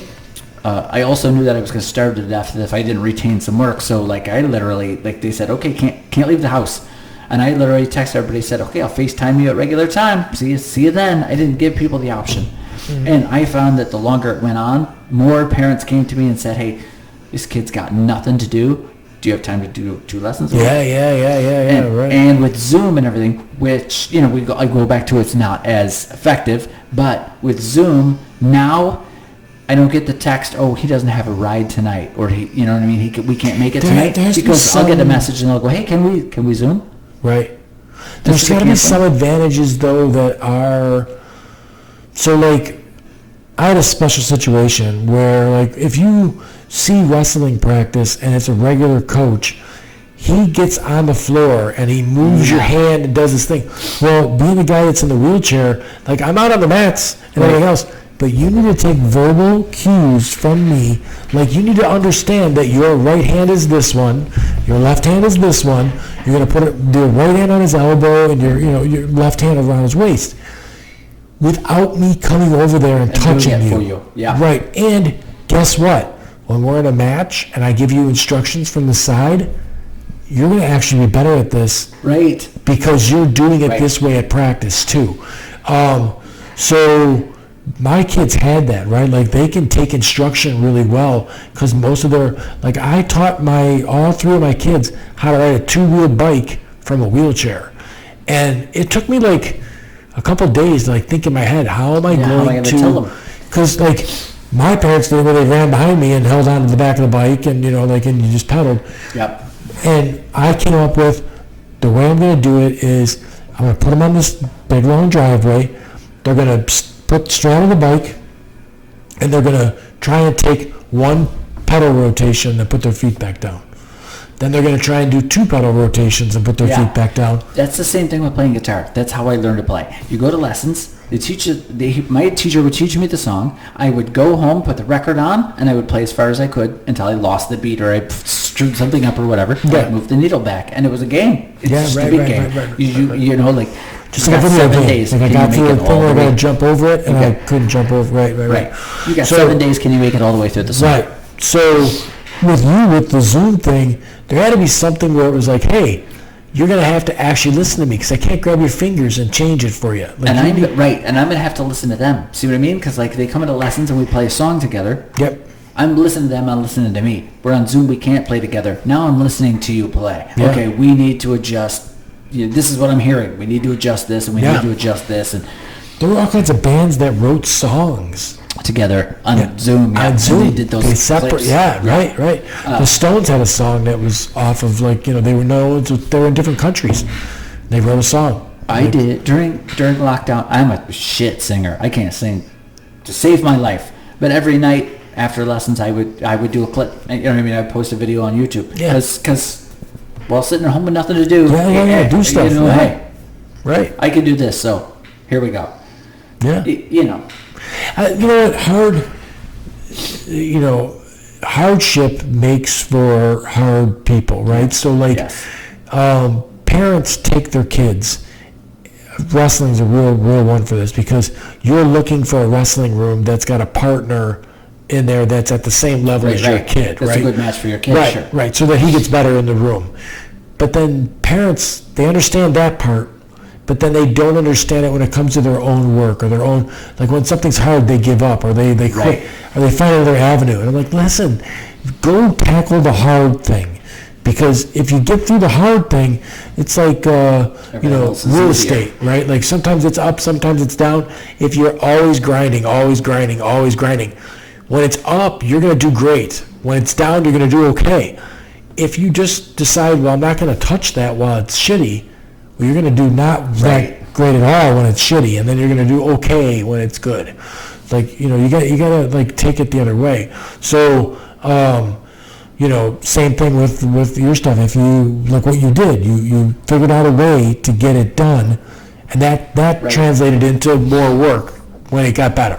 Right. Yeah, I mean, it's always nice to, have the people there and see them and talk to them that way, because it's just more comfortable. It's more effective. Absolutely. Right.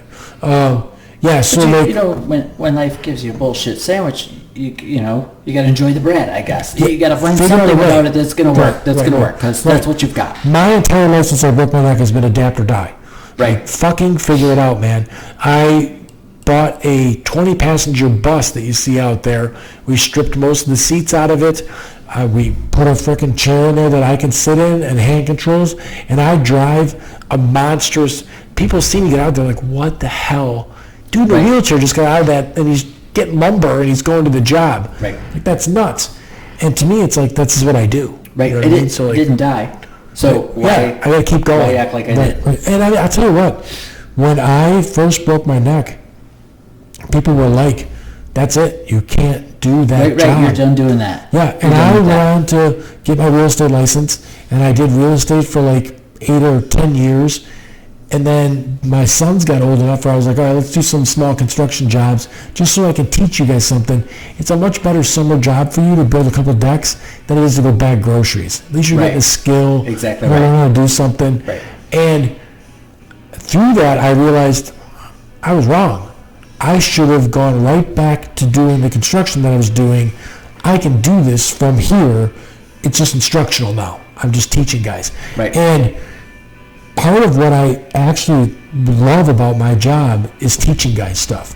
It is like taking a guy that couldn't work a drill, couldn't work nothing, and 6 months later he's cutting boards and he's putting stuff up, and things look good and everything else. So that's like a big rewarding part of it. And at my age, like you said, you're still doing it because there's a paycheck, because you can't pay your bills. But that's not my driving thing anymore. No, that's a perk. To be able to do something that you care about and makes you happy. Yes. And make a living out of it, especially when everybody told you couldn't. Sure. Is my dad loved to tell me I was never going to amount to anything. You know what I mean? And now I'm like, hey. Yeah, right. Absolutely, no, for sure. But I don't know. Sometimes I think you need. Like I told my son, like he had his first. He's always been so busy, right? Like, so he had his first real girlfriend in college, and so he's done with the inflatable ones then. Yes. Yeah, okay, good. That's good. Yeah, that's a good transition. It ended up going sideways, and he was heartbroken. Yeah. And we were real close, so we spent a ton of time. At some point on social media, people probably saw a bunch of posts from me about relationship stuff. It had nothing to do with me. It had to do with everything with the conversations I was having with my son made me think of the way that people are and stuff like that. Because he was 20 years old, 21 years old, and terribly hurt by the fact that this girl quit him and stuff like this. And I was like, hey man, broken people break other people, and stuff like that. So it was stuff that I said. He's like, man, he goes, you put it so good. So I'm like, so I make a post out of that and put it up. I had people messaging me like, so you're going through a breakup? And I'm like, no, I'm not. Right. But my son is, and that comes to mind. So it was on there.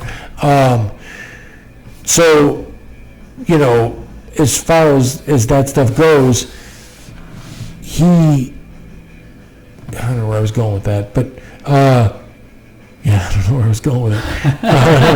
It's just, you're feeling 52 now, aren't you? That was 3 hours of a conversation. But, so, with him and stuff like that, it's I think it was going somewhere with the tough thing or something like that. But, it's the things that you get through that make you, better at stuff and everything else. You can't just abandon everything. No. There's a time to go, okay, that's enough with that. There's a time to walk away from things. Oh, you're not going to get away, but relationship-wise, I tell him now, I'm like, dude, you're 22 years old. Don't get tied down anyway until you're 30, man. Why even bother? Right. And these kids now,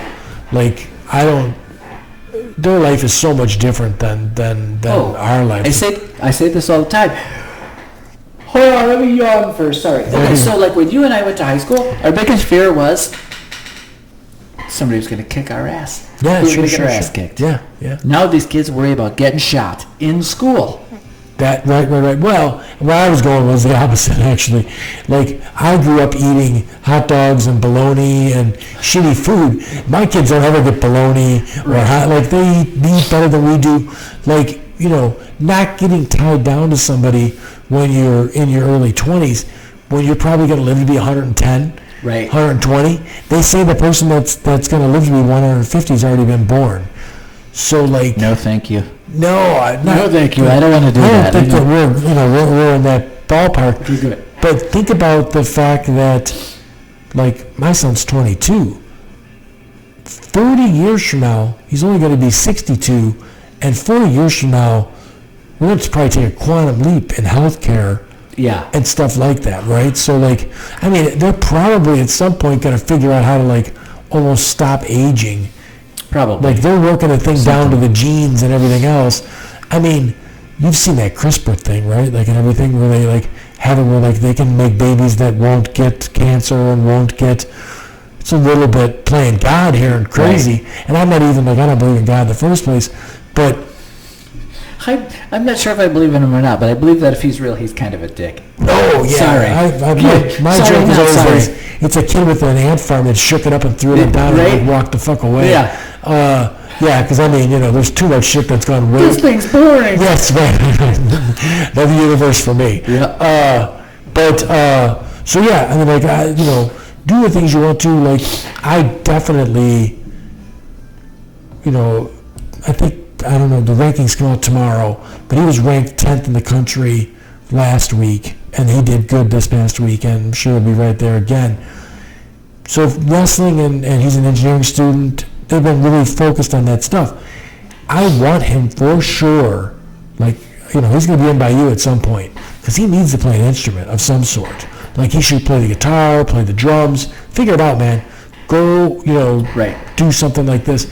And, how long would you say, if a guy came in, he's 26 years old, he's like, want to pick up the guitar? Usually my answer for this is 6 months. Because that's the question people ask. Yeah. How long does it take? Yeah. How long does it take to learn guitar? The truth is a lifetime.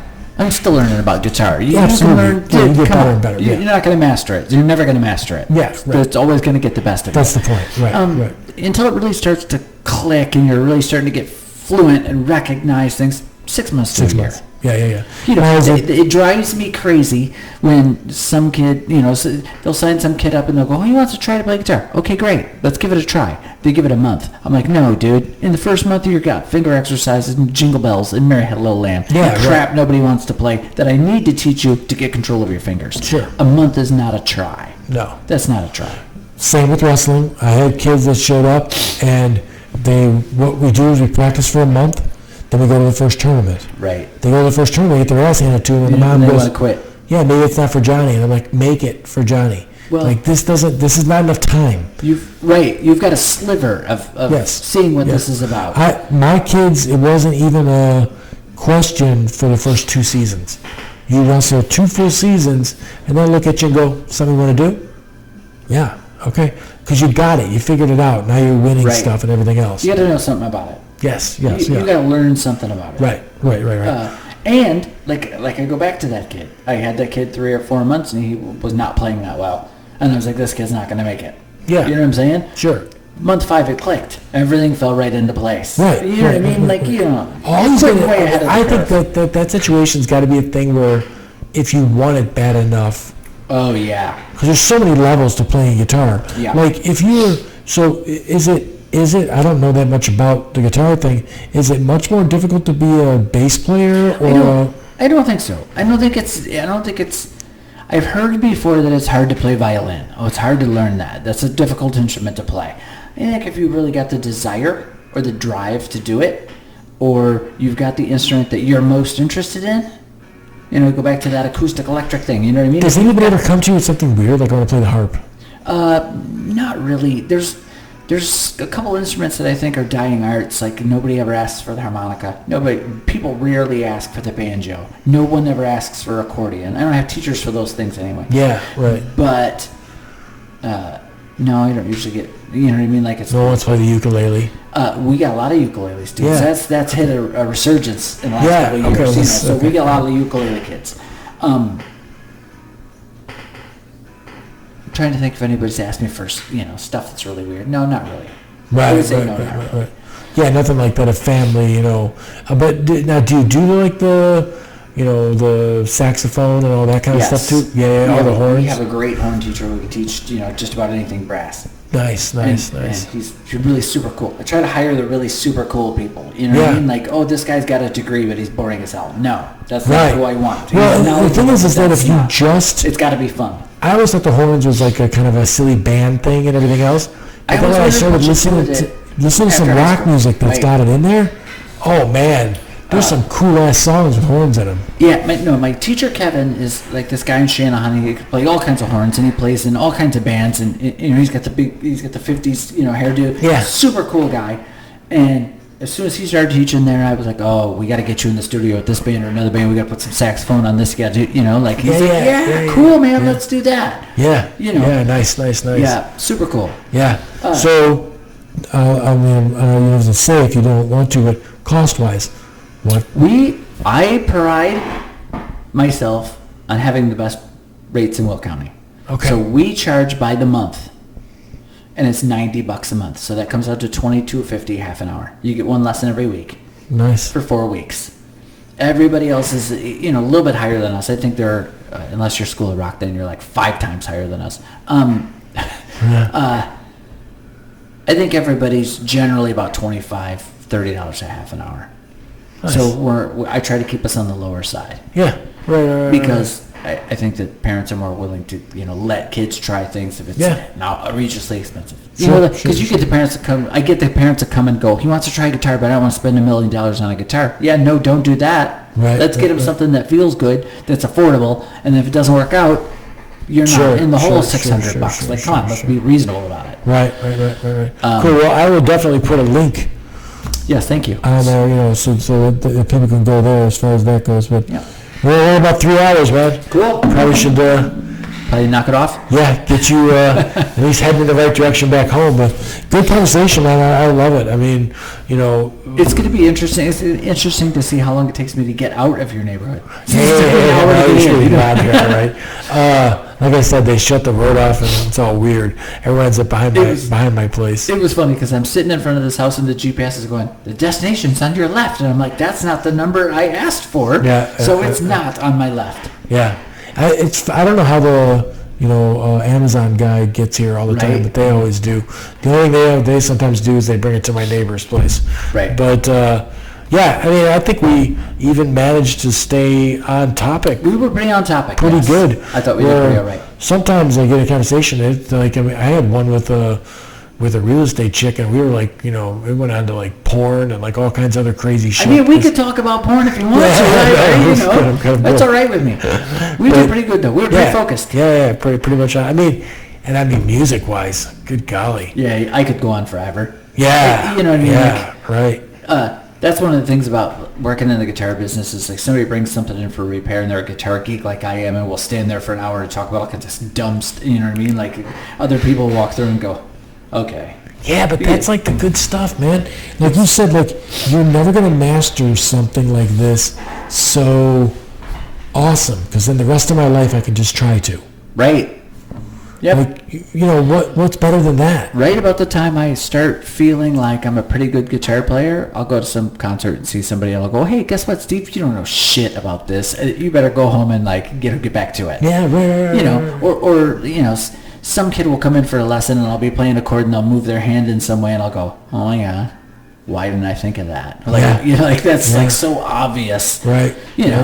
Or I mean, like some of the gimmicky things, right, where whoever came up with that, like whatever that ring is that they use on it's like a tube that they put on the slide. Yeah, the slide, or like that's a whole other thing too. You play guitar the whole life, and then you start learning slide, and it's the opposite of what you've been told to do, so you gotta learn that. You know what I mean? Like, there's always some... The Zeppelin song where he picks up the bow. Yeah, he's playing with the bow. Yeah. So, I mean, make cool sounds. And I think one of the coolest things about teaching is the people that you meet. You know what I mean? Like... Oh, yeah. The families over the years that I'm friends with, the entire family... Because their kid took lessons from me. Sure. Dinner with these people. You met them because the kid had learned to play guitar. I mean, it's also like what you were saying. Sometimes people go on into bands and stuff like that and play. Yeah. That's something that they're going to have for the rest of their life. That's really cool for me too. Like I have one kid who's been taking lessons from me. He's a freshman in college. He's been with me since he was in first grade. And when he came to me to learn guitar, he was not focused. You know what I mean? Like we had to do all kinds of little kid games to keep him interested. He had never heard. I said, we're going to learn TNT by AC/DC, and he's like, who's that? Never heard of that. And then he started about 4 or 5 years ago. Started playing one of our student bands, and I watched him go from like never having done anything. Right. Hey, that comes in one day. He's like, I think I'll sing this one. You know what I mean? Like, yeah. Cool. Super cool. No, that's great. That's good stuff. I mean, like it's my son with engineering. He's a good wrestler and stuff like that. And I said to him, listen, like the wrestling thing's great, but you're never gonna like change the world with wrestling. But you can definitely change the world with engineering, right? Like you can do something that changes the way we do something. As a tradesman, You know, like I leave my mark, right? Like where I can drive through subdivision and go, I built that, I built that, I built that. Yeah. You're the same thing, right? You've got like this guy, this guy, this guy, this guy. These are all guys that got their chops from me. They went on to do whatever they went on to do, but like, great. I mean, you know, I'm sure you would love it if like somebody came and became huge. Oh yeah, absolutely. Yeah, I mean, you know, totally awesome. My answer would still be the same. Oh, you know, if he wouldn't have done it, it had nothing to do with me. If he wouldn't have practiced and listened to what I had to say, it wouldn't have happened. So I can't really take the credit. No, you know what I mean? Right. I mean, I'm the same. But I do take a little bit of the credit. You got to, you know what I mean? Like, yeah, he's one of mine. Well, there's one that I can't take any credit for, but this kid that's coming out of Illinois right now, me and this couple other guys were his first coach. And you could just see, like, oh, this kid, the lights are on. Like, while all the other kids were not really paying attention to what we're saying, he's looking right at you and, like, listening. And he's got it, and he goes over and does it. And then he wins everything and everything else. I don't take any credit for this kid at all because we coached him for a couple of years or, you know, in the beginning. But, like, it's still, I tune into the state series every year to watch him beat the guys. Like, you know. I was, when I took guitar lessons, I went to see, my teacher's name was Rick, and I didn't have the greatest relationship in the world with my dad. And so to go and hang out with guitar lessons for half an hour a week and have this guy go, that was awesome, do this, do this. That was, like, waited for Wednesday because I was getting some kind of, positive, like, learning something I wanted, I get this positive reinforcement. And, like, he passed away a few years ago, and I had a post up about it. Somebody said, you do realize you're Rick, right? And that was one of the hard things for me to take. You know what I mean? Like, I'm not. No, I'm just, I'm just doing this thing. Like I said, I'm not a guy that believes in, heaven or any of that stuff. But the legacy I leave is me immortalized, right? Right. Because it just keeps going. And like you're a tree.